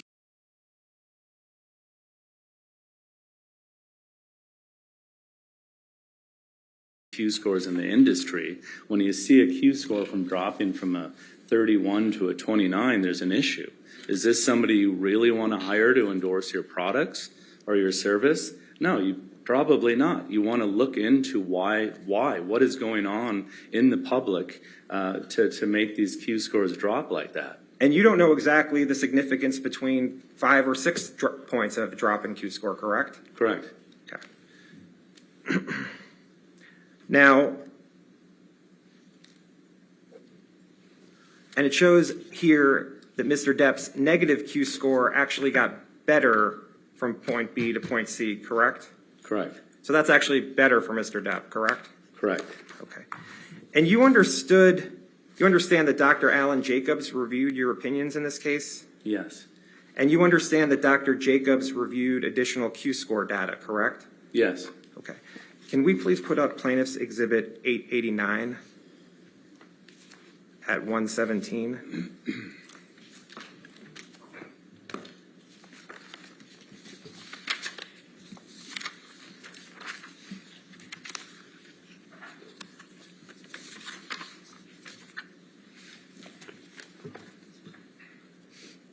Mr. Bania, do you understand this as a chart of Mr. Depp's Q scores from winter 2012 through summer of 2021? Yes.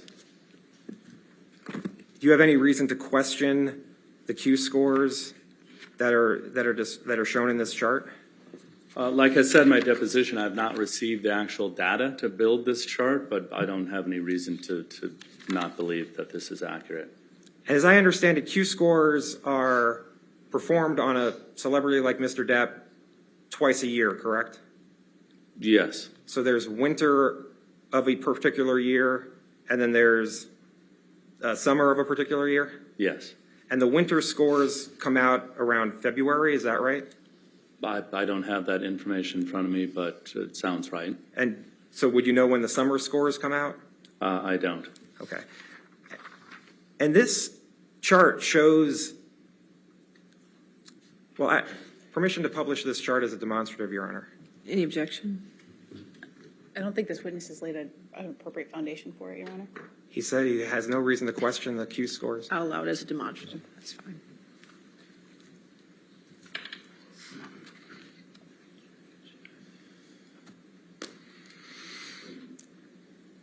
And so this chart shows Mr. Depp's positive and negative Q scores, correct?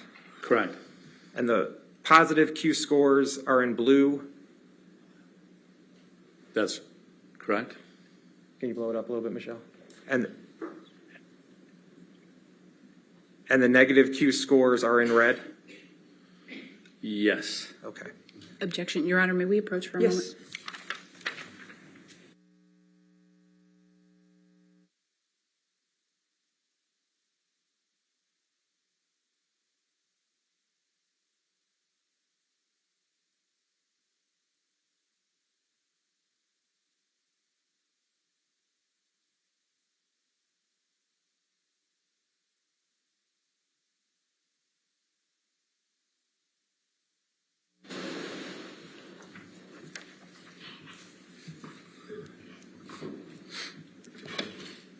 Mr. Bania, the positive Q score for Mr. Depp in the winter of 2012 is 42, correct? It's in between. Yeah, it's in between 40 and 45. Okay. And did you check the actual Q scores that Mr. Jacobs demonstrated in his report? No, my analysis was a snapshot of time. I wanted to know Johnny Depp's Q scores directly before the 2012 allegations, the 2016 allegations of abuse and after. Okay. And you see here that the positive Q scores for Mr. Depp dropped from 42 in the winter of 2012 to 35 in the summer of 2016, correct? Yes. That's a 7-point drop, correct? Yes. And that's before Ms. Heard had her divorce filing, correct? That's correct. And that drop in Mr. Depp's positive Q scores could have nothing to do with Ms. Heard's op-ed, correct? Correct. And that drop could have nothing to do with the allegations Ms. Heard made after the divorce filing, correct? Correct. And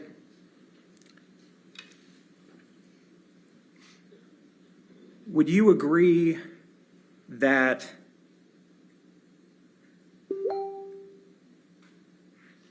the positive Q scores actually start to show an increase for Mr. Depp after the op-ed? There's a decrease and then there's an increase? Yep. And the same for the negative Depp Q scores. There's a bit of a positive and then it goes down, correct? Yes. So really the op-ed had no effect on Mr. Depp's Q scores, correct?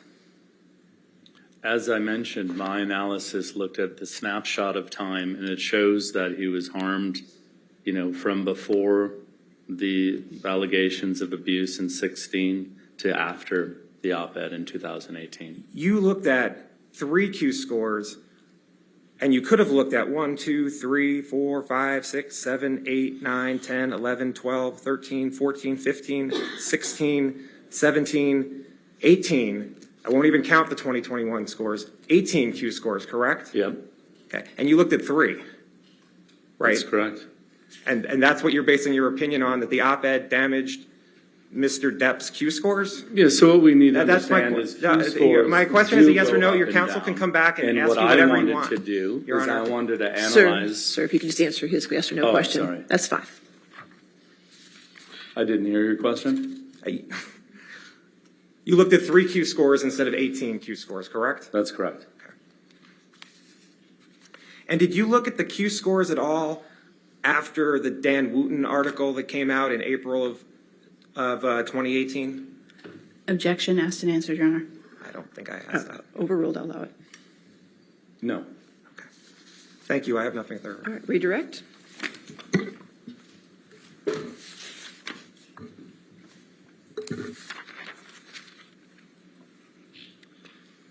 Mr. Bania, on cross-examination, you were asked some questions about the fact that you made a determination about which of these articles had a negative connotation. Do you recall that? Yes. Is that something that you do in situations other than in your analysis in this case? Yeah. So in non-litigation, when we're building brand monetization strategies, and especially if you're going to work with a celebrity or an athlete, you want to look at what's going on out there, about that personality. Because celebrities and athletes, Q scores can go up and down. You want to analyze the time and see what's going on out in the media. Do I really want my client to license in a celebrity that there's problems out there, or an athlete? So yes, it's important to look at this.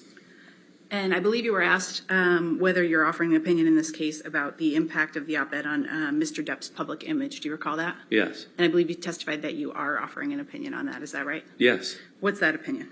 Well, the opinion is that he's portrayed in a negative connotation after that date.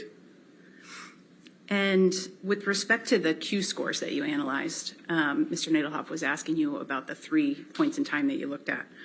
Why, in your opinion, was it appropriate to look at just those 3 Q scores? Yeah, as I was trying to explain, Q scores do go up and down. We're analyzing a period of time. We want to see what's happening right before an event, during that event, and if there's another event after that event. And that is our area of analysis. So that's why just these 3 sets of Q scores are the appropriate way to analyze this. Thank you. I have nothing further, Your All Honor. right, is this witness subject to recall? He is, Your Honor. All right, sir, do not discuss your testimony with anybody since you are subject to recall, but since you are an expert, you are allowed to stay in the courtroom if you wish, okay? Okay, All right, thank you, sir. Your Honor. All right, you can step down. Thank you. All right, your next witness.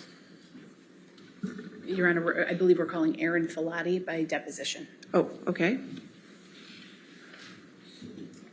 And, Your Honor, there are a few exhibits, there are at least 2 exhibits that I think we have still on the list. Could you put, I'm sorry, could you put your microphone on? We approach, there's 2 exhibits that we have Okay.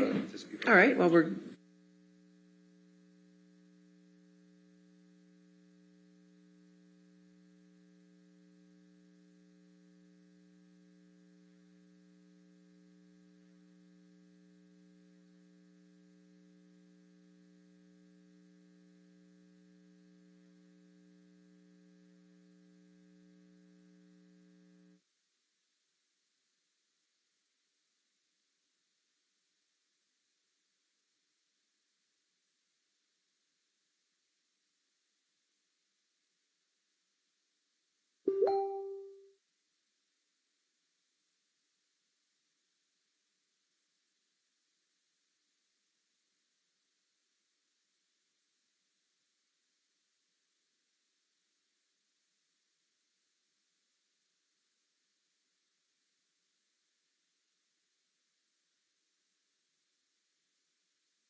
All right, your next witness then?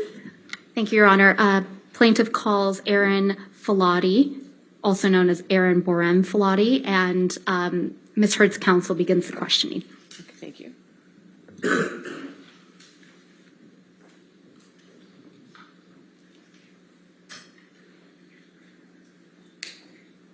Provide your full name. Erin Falati. And is Borum your maiden name? Correct. Okay. So Borum was your name, your last name in the 2014 to 2016 timeframe, correct? That's correct. Have you communicated with anybody else from Mr. Depp's counsel other than Ms. Vasquez? Not that I recall. Oh, excuse me, I do. I don't remember his name. I'm so sorry. I feel like I spoke with Adam. I don't know his last name. Did you speak to or communicate with Adam Waldman? Perhaps. I don't recall his last name. Okay. And do you recall when that occurred? That would have been 2019 because I had a newborn at that time. So maybe May, June, July, something like that, 2019. So this is a text exchange between you and Mr. Waldman? It appears so. Okay. And do you recall speaking to Mr. Waldman at all? Yes. And do you recall that when you were communicating with Mr. Waldman was Mr. Depp's attorney? Yes. Ms. Falati, you're a trained nurse, is that correct? That's correct. Do you have any specialties? Well, I haven't been working, like I used to, but previously I was trained in addictions and mental health. And when you say addictions, are there specific type of addictions you were trained in? All, but I primarily worked with chemical dependency. And where did you receive training for addiction and mental health? Different employment places, and then I became a certified registered addictions nurse.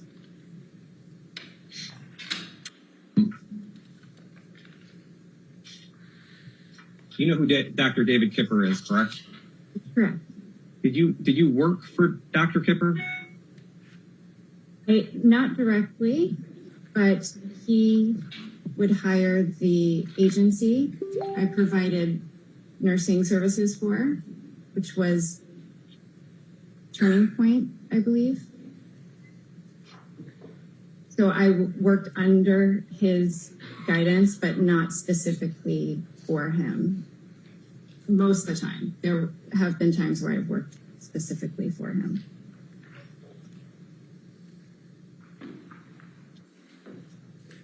Okay. When did you start working for Turning Point Nursing Services, or whatever the name of that company was? I don't recall. My best guess would be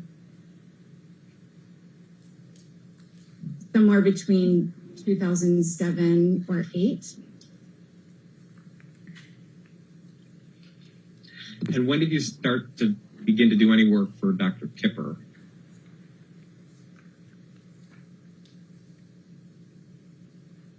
I believe 2014.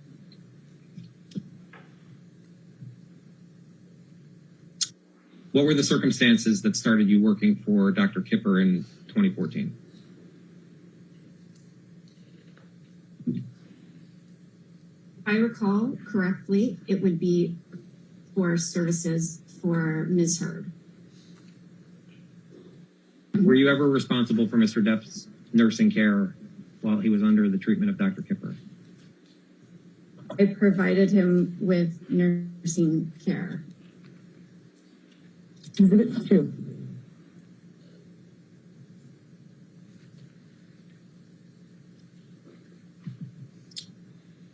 So, Ms. Falati, I'm showing you what's been marked as Exhibit 2 to your deposition. And these are AHTPD 16929 through 16959. And is that the paper documents you have, a set of the paper documents you have in front of you? Part of it. The first page. And the first page might have said at the bottom also K-182. Yes, I have that. Okay. Do you recognize these as your, what are these? These are my nursing notes kept for Ms. Heard. Yes. And these are notes you created? Yes. Did you create these notes in the ordinary course of business? Yes. Okay. Were you trained in how to prepare these notes? Yes. Would you write these how long after the visit would you write up these notes? Would depend. Sometimes I would keep notes on my phone that I would transfer to the Word document when I was in front of my laptop. And if not possible, I would do it as soon as feasible. And how often would you show these notes to Dr. Kipper? I don't recall, at intervals, but I don't recall. So if you look at the first page of the notes, the first entry is August 27th, 2014, correct? Yes. And you wrote RN has been hired to provide private nursing care for client Amber Heard, right? Correct. Right. And RN refers to you, correct? And an RN means registered nurse, correct? Correct. And throughout the notes, and you say this here, Amber Heard would be referred to as client or AH, correct? That's correct. All right. And Johnny Depp would be referred to as JD? That's correct. Would you agree that Mr. Depp and Amber would get into verbal arguments? I recall a general sense of discord in the relationship. And what do you mean by general sense of discord? I just recall there being disagreements, reconciliation, and kind of that repeating pattern. And would you be at times taking care of Amber because of the disagreements between Mr. Depp and Amber? I provided emotional support. I was not present with her often, but was available over the phone, via text, and sometimes in person. Do you recall that in March 2015, Amber went to Australia to be with Mr. Depp? Yes, I remember she went to Australia. As to the dates, I would have to look through documentation to ascertain the exact dates. Okay.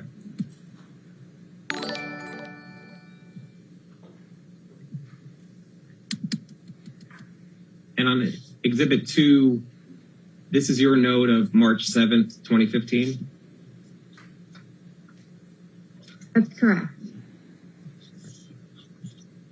And you wrote, client notifies RN via text of increasing anxiety? Yes, I wrote that. And then on 3/8/15, you wrote, RN received report from Debbie RN. Debbie being Debbie Lloyd, correct? That's correct. Do you recall what the report you received was on March 8th, 2015 from Debbie? I mean, I'm just reading my notes. Sure.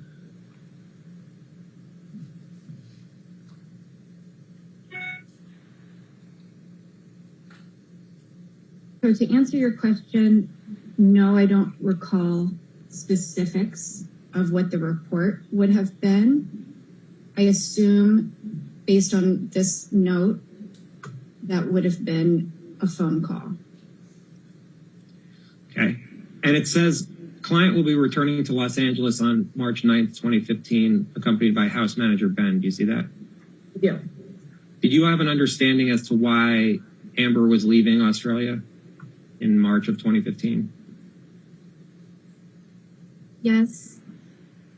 I don't know if this is the exact timing, but you know better than I, there was an incident in Australia and they had to be, Ms. Heard and Mr. Depp had to be separated.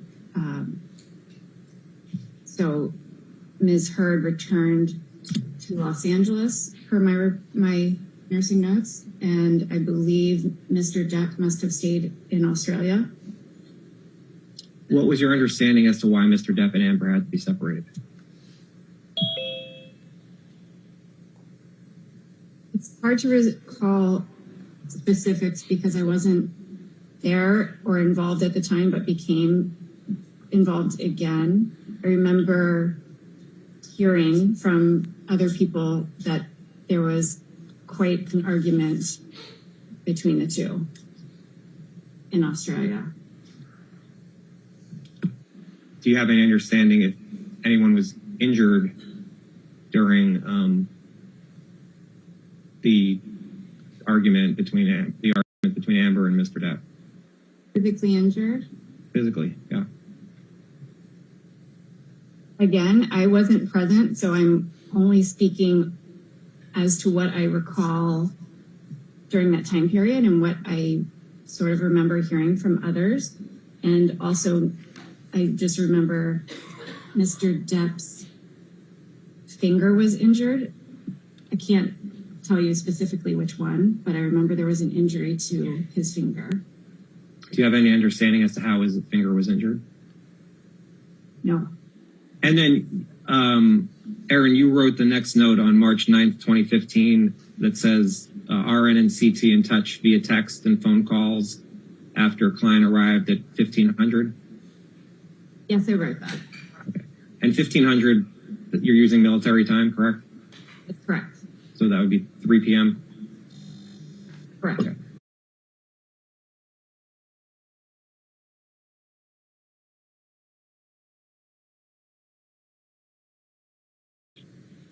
You wrote, client states she would like to discuss recent events between her and husband with RN in private tomorrow. Plans are made for RN to visit client at her home tomorrow. Yes, I wrote that. Do you recall the conversation you had with Amber regarding the events between her and Mr. Depp at around this March 9th, 2015 timeframe? No, I don't recall specifics. Do you recall anything in general? I really don't. I'm sorry. Did Amber express any fear of Mr. Depp at this time? Don't recall. I don't see that in this note, so I can't speak to that. And then the note for March 10th, 2015, you see that note? I do. You can take this down.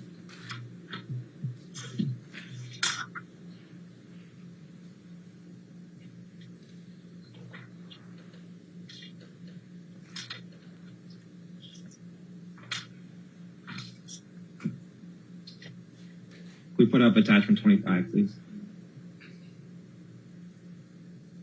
Stand by.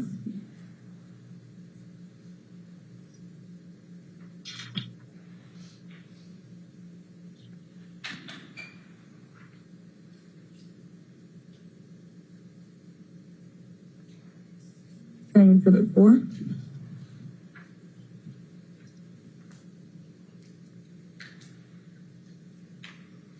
Ms. Falati, I'm showing you a text chain between you and Whitney Heard on March 23rd, 2015. Do you see that? Yes, I do. And on March 23rd, 2015, you texted to Whitney Hurd, Debbie just told me what's going on and to check with you. Is Amber awake or fall asleep? Do you see that? Do? And then Ms. Hurd wrote she finally fell asleep. You see that?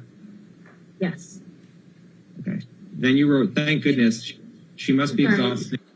I'm sorry, just to confirm, this is from Whitney Hurd, not Amber Hurd, correct? As I understand it, it says Whit Hurd. Is that your understanding? I assume. Thank you. And then do you recall ever communicating with Whitney Hurd via text or chat? That sounds familiar. Okay. And you wrote, thank goodness, she must be exhausted. You want me to come to the loft, or is she safe and sound asleep? You see that? I do see that. Okay. And then Whitney wrote, safe? Question mark? No, she's not. Kept saying she wants to kill herself. You see that? See that? Were you ever concerned about Ms. Hurd's safety as it relates to Mr. Depp? So if she made comments to me that she was not safe, I would be concerned about her to ensure that she was safe. Yes. Do you recall Ms. Hurd making comments to you about her safety? I remember a general sense when they, meaning Ms. Hurd and Mr. Depp, would have arguments. She would often have her friends around her for support, but from a general, physical sense, she was always in a safe place.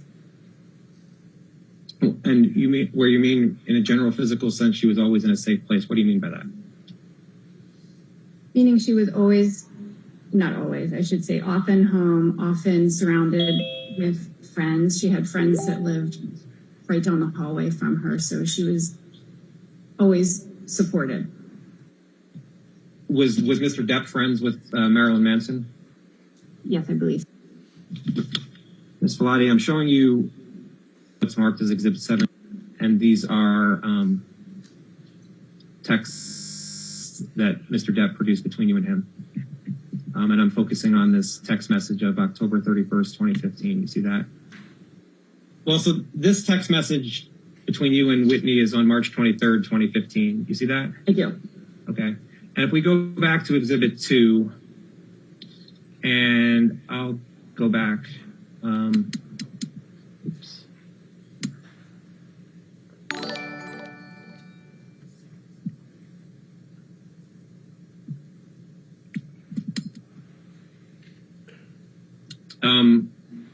There's no entry for March 23rd, 2015. Yeah. You see that? Not everything you did for Ms. Hurd as a nurse is reflected in these notes, correct? And the next notes we have are November 25th, 2015. Do you know why there's a long period where there's no notes? Yes. Perhaps I can shed some light for you and everyone on the relationship. When I was first hired to care for Ms. Hurd, I worked full time. I was assigned 24/7 basically. And after a period of time, I became more part-time and on call. And I was working with different clients at the time. So I would,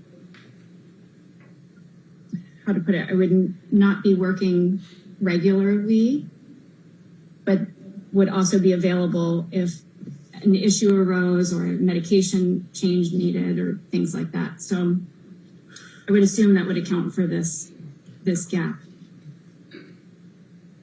Why did you move from full-time to part-time? I don't know the exact answer, but I assume that's not my decision to make. That's usually the client and or treating physician.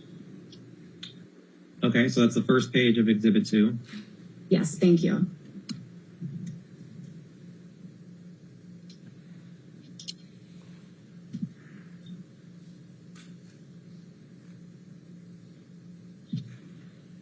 So if you can you go down to, it's about the third paragraph, a little bit, yes.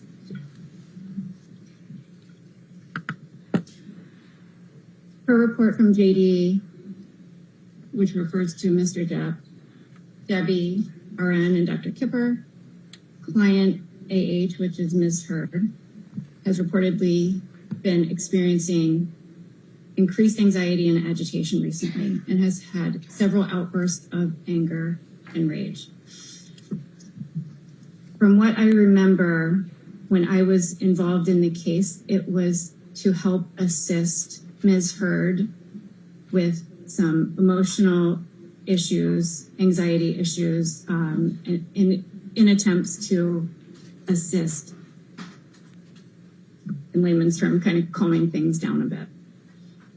Do you recall any examples that you knew of anger and rage showed by Amber?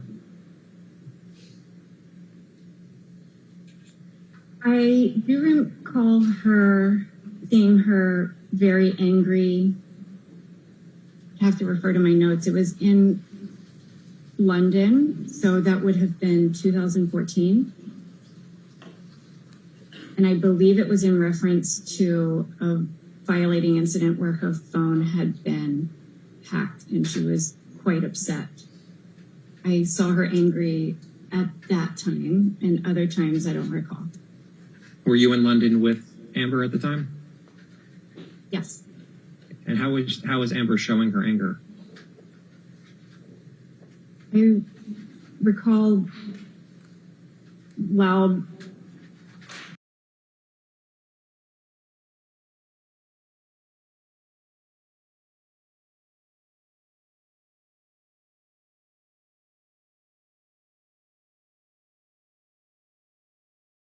kind of elevated voice, yelling, crying.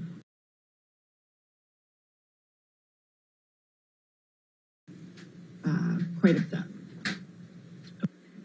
Do you recall receiving a call from Amber around December 16th, 2015 regarding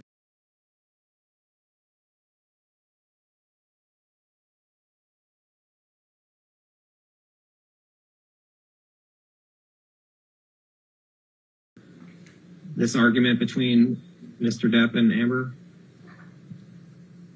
I don't recall a specific phone call.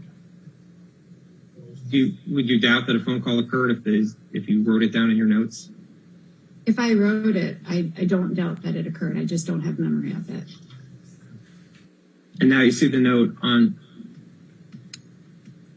December 17th, 2015? Yes. And you wrote RN in contact with client to notify her that she'd be able to deliver medications to her home. RN waited at door for several minutes after knocking. Client greeted RN at door looking disheveled. Hair appeared unbrushed. Client appeared weepy and sad. Posture is slouched. Client told RN about argument with husband.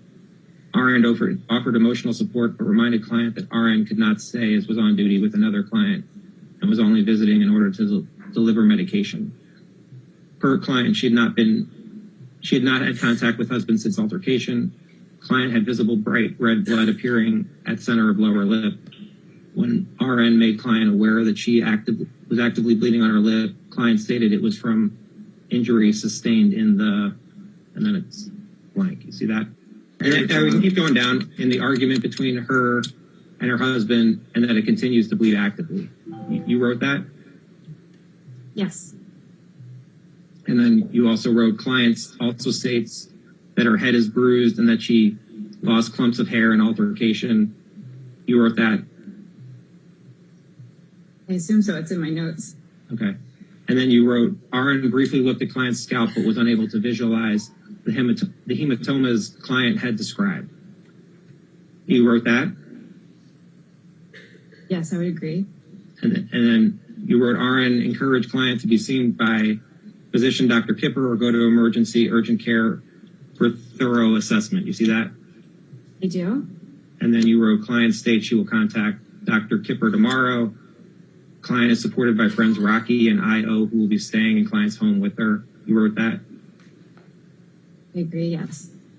Okay. And then on December 18th, 2015, you wrote, client states she went to Dr. Kipper's office and was assessed by NP Monroe T as Dr. Kipper was out of the office. You wrote that? Yes, And NP stands for nurse practitioner. that's correct. And you understand Monroe T stood for Monroe Tinker. Yes, Do you recall if Mr. Depp ever forgot to take any of his medication?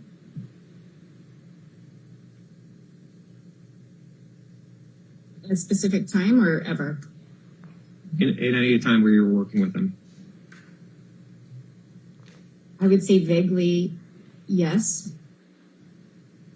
Ms. Falati, I'm showing it's been marked as Exhibit 11 to your deposition, which is Falati 96 through 106. You see that? Yes, You recall receiving this text message, right? I have a vague memory of this. Do you recall if you spoke to Amber after you received this text message? Or at any time after you received this text message around May 21st, May 22nd, 2016? Are you saying a phone call or just? Phone call. I don't really recall. It could have happened, you just don't recall one way or the other? I would agree with that. And you received this picture from Amber? That's correct. What is this picture of? I was just asking if you could scroll down. Well, could you rewind it just a little? Ms. Heard. And does the picture show redness under Miss Heard's eyes? You can answer as a lay person if she has such an opinion. If you have an opinion one way or the other, you can let them know. I'm not an expert, so I mean, there's color on her face in different areas. I don't know what's what. And you received this first picture of Amber at 12:36 a.m., correct? That's the timestamp there. And you received another picture at 12:36 a.m.? It appears so. And who do you see in that picture? Also Ms. Heard.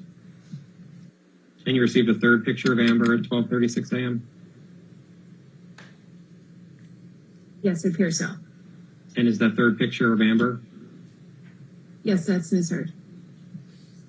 And you received the fourth picture of Amber at 12:36 a.m.? Then yes.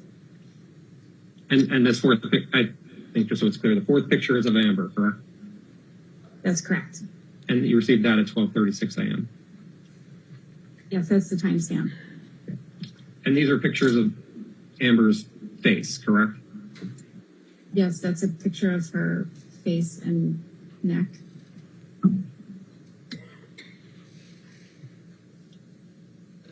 Do you recall do you recall receiving those pictures? Like I said, I have a vague memory of this, but I don't specifically remember receiving it.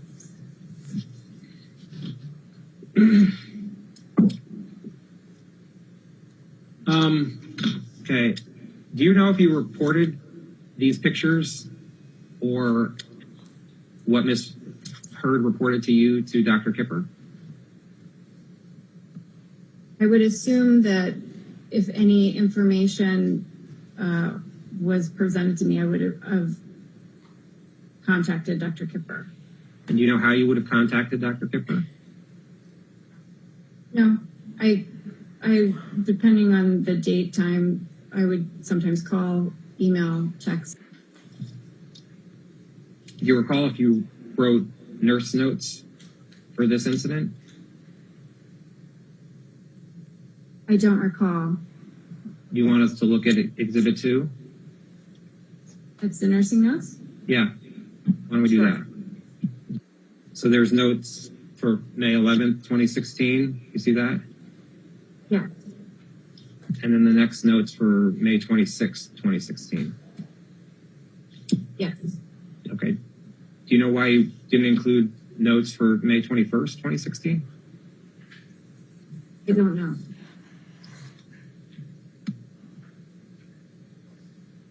And on May 26th, you wrote, client texted RN requesting Ambien as she states she's suffering from insomnia due to stress and anxiety. Client reports, quote, having the hardest week of my life, end quote. You wrote that? Yes. And you wrote, client states she cannot deal with the negative media publicity she has received surrounding the divorce she requested from her husband, JD. Dr. Kipper notified Ambien 10 milligrams, QHS PRN 14 ordered. Per Dr. Kipper, client is encouraged to make appointment with Dr. Kipper in office to be assessed. Client did not respond. You wrote that? Yes.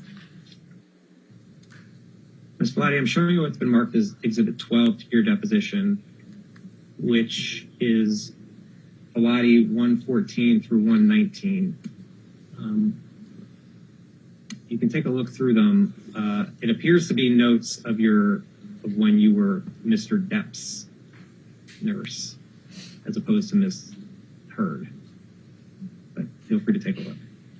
That's correct. I think these are my nursing notes in relation to Mr. Depp. So client now is Mr. Depp, correct? That's correct, because these nursing notes are in reference to Mr. Depp. Yes, that's correct. Okay.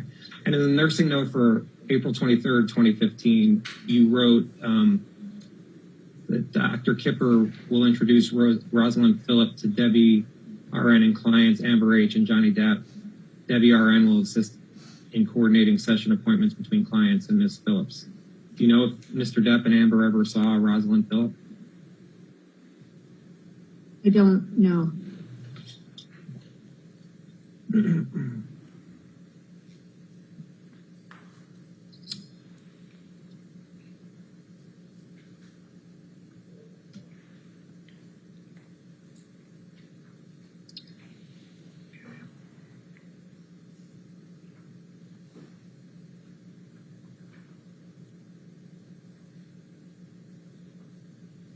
And at Falati 117,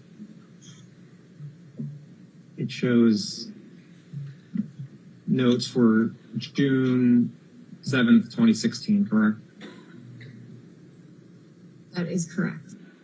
You wrote, the following medications were approved per Dr. Kipper to be given to the client, and then there's a list of medications. You wrote these notes, correct? Yes, that's correct. And did you understand that Mr. Depp was taking those medications as of June 7th, 2016? For this nursing note, it appears that he was taking these medications listed.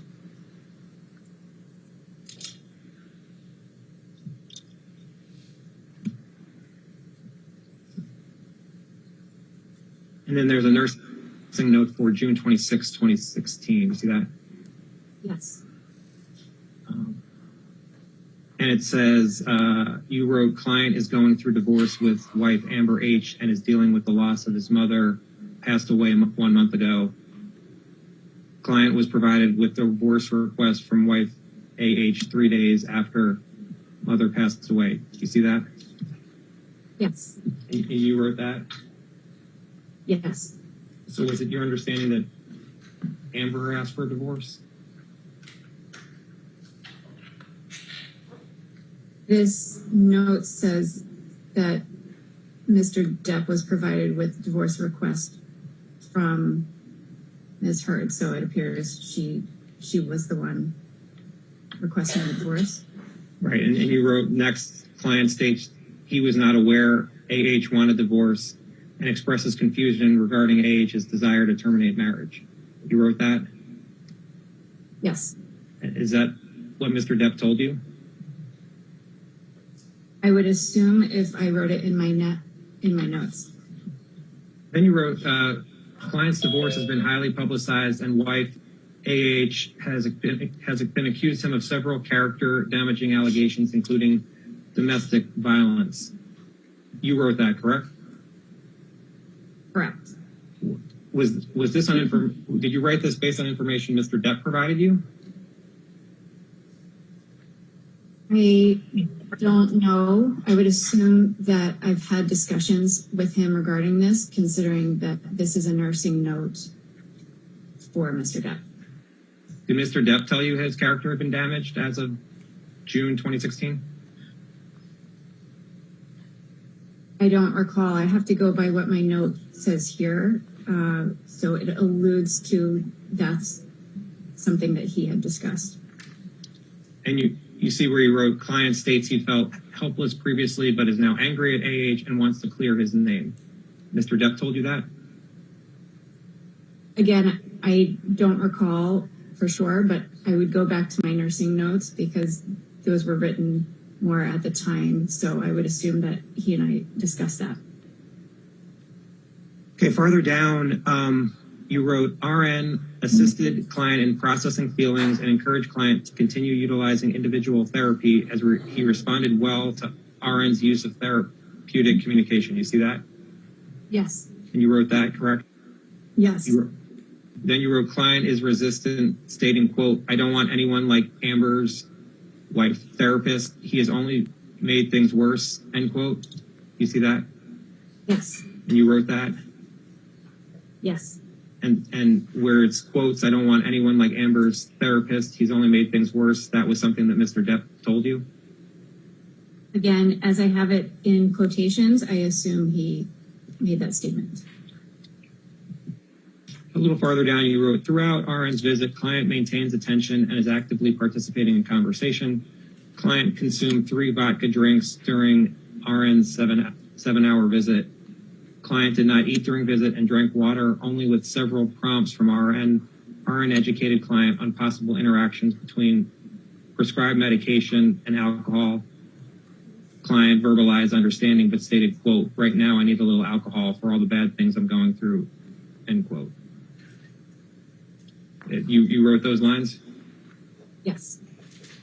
Say the document speaks best as to how many drinks Mr. Depp had? Correct. And that Mr. Depp drank 3 vodka drinks during your visit? That's what my note says.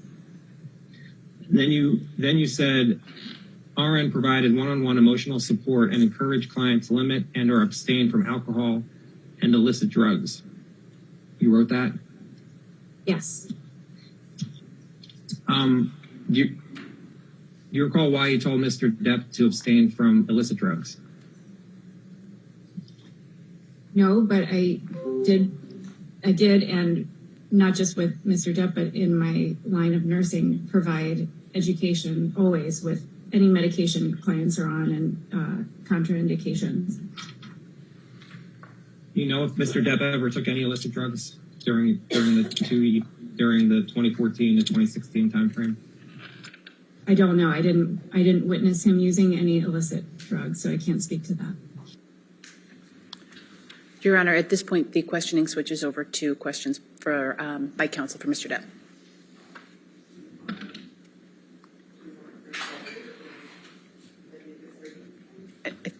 That's all right with us, Your Honor.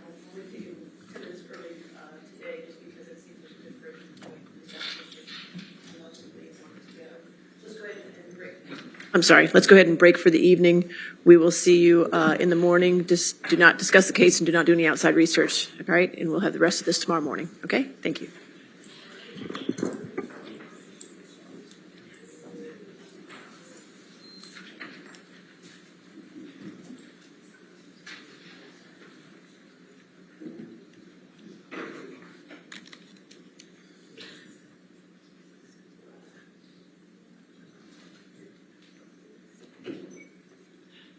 All right. So we'll see everybody at 10 o'clock tomorrow. Okay? Thank you. Thank you, Your Honor.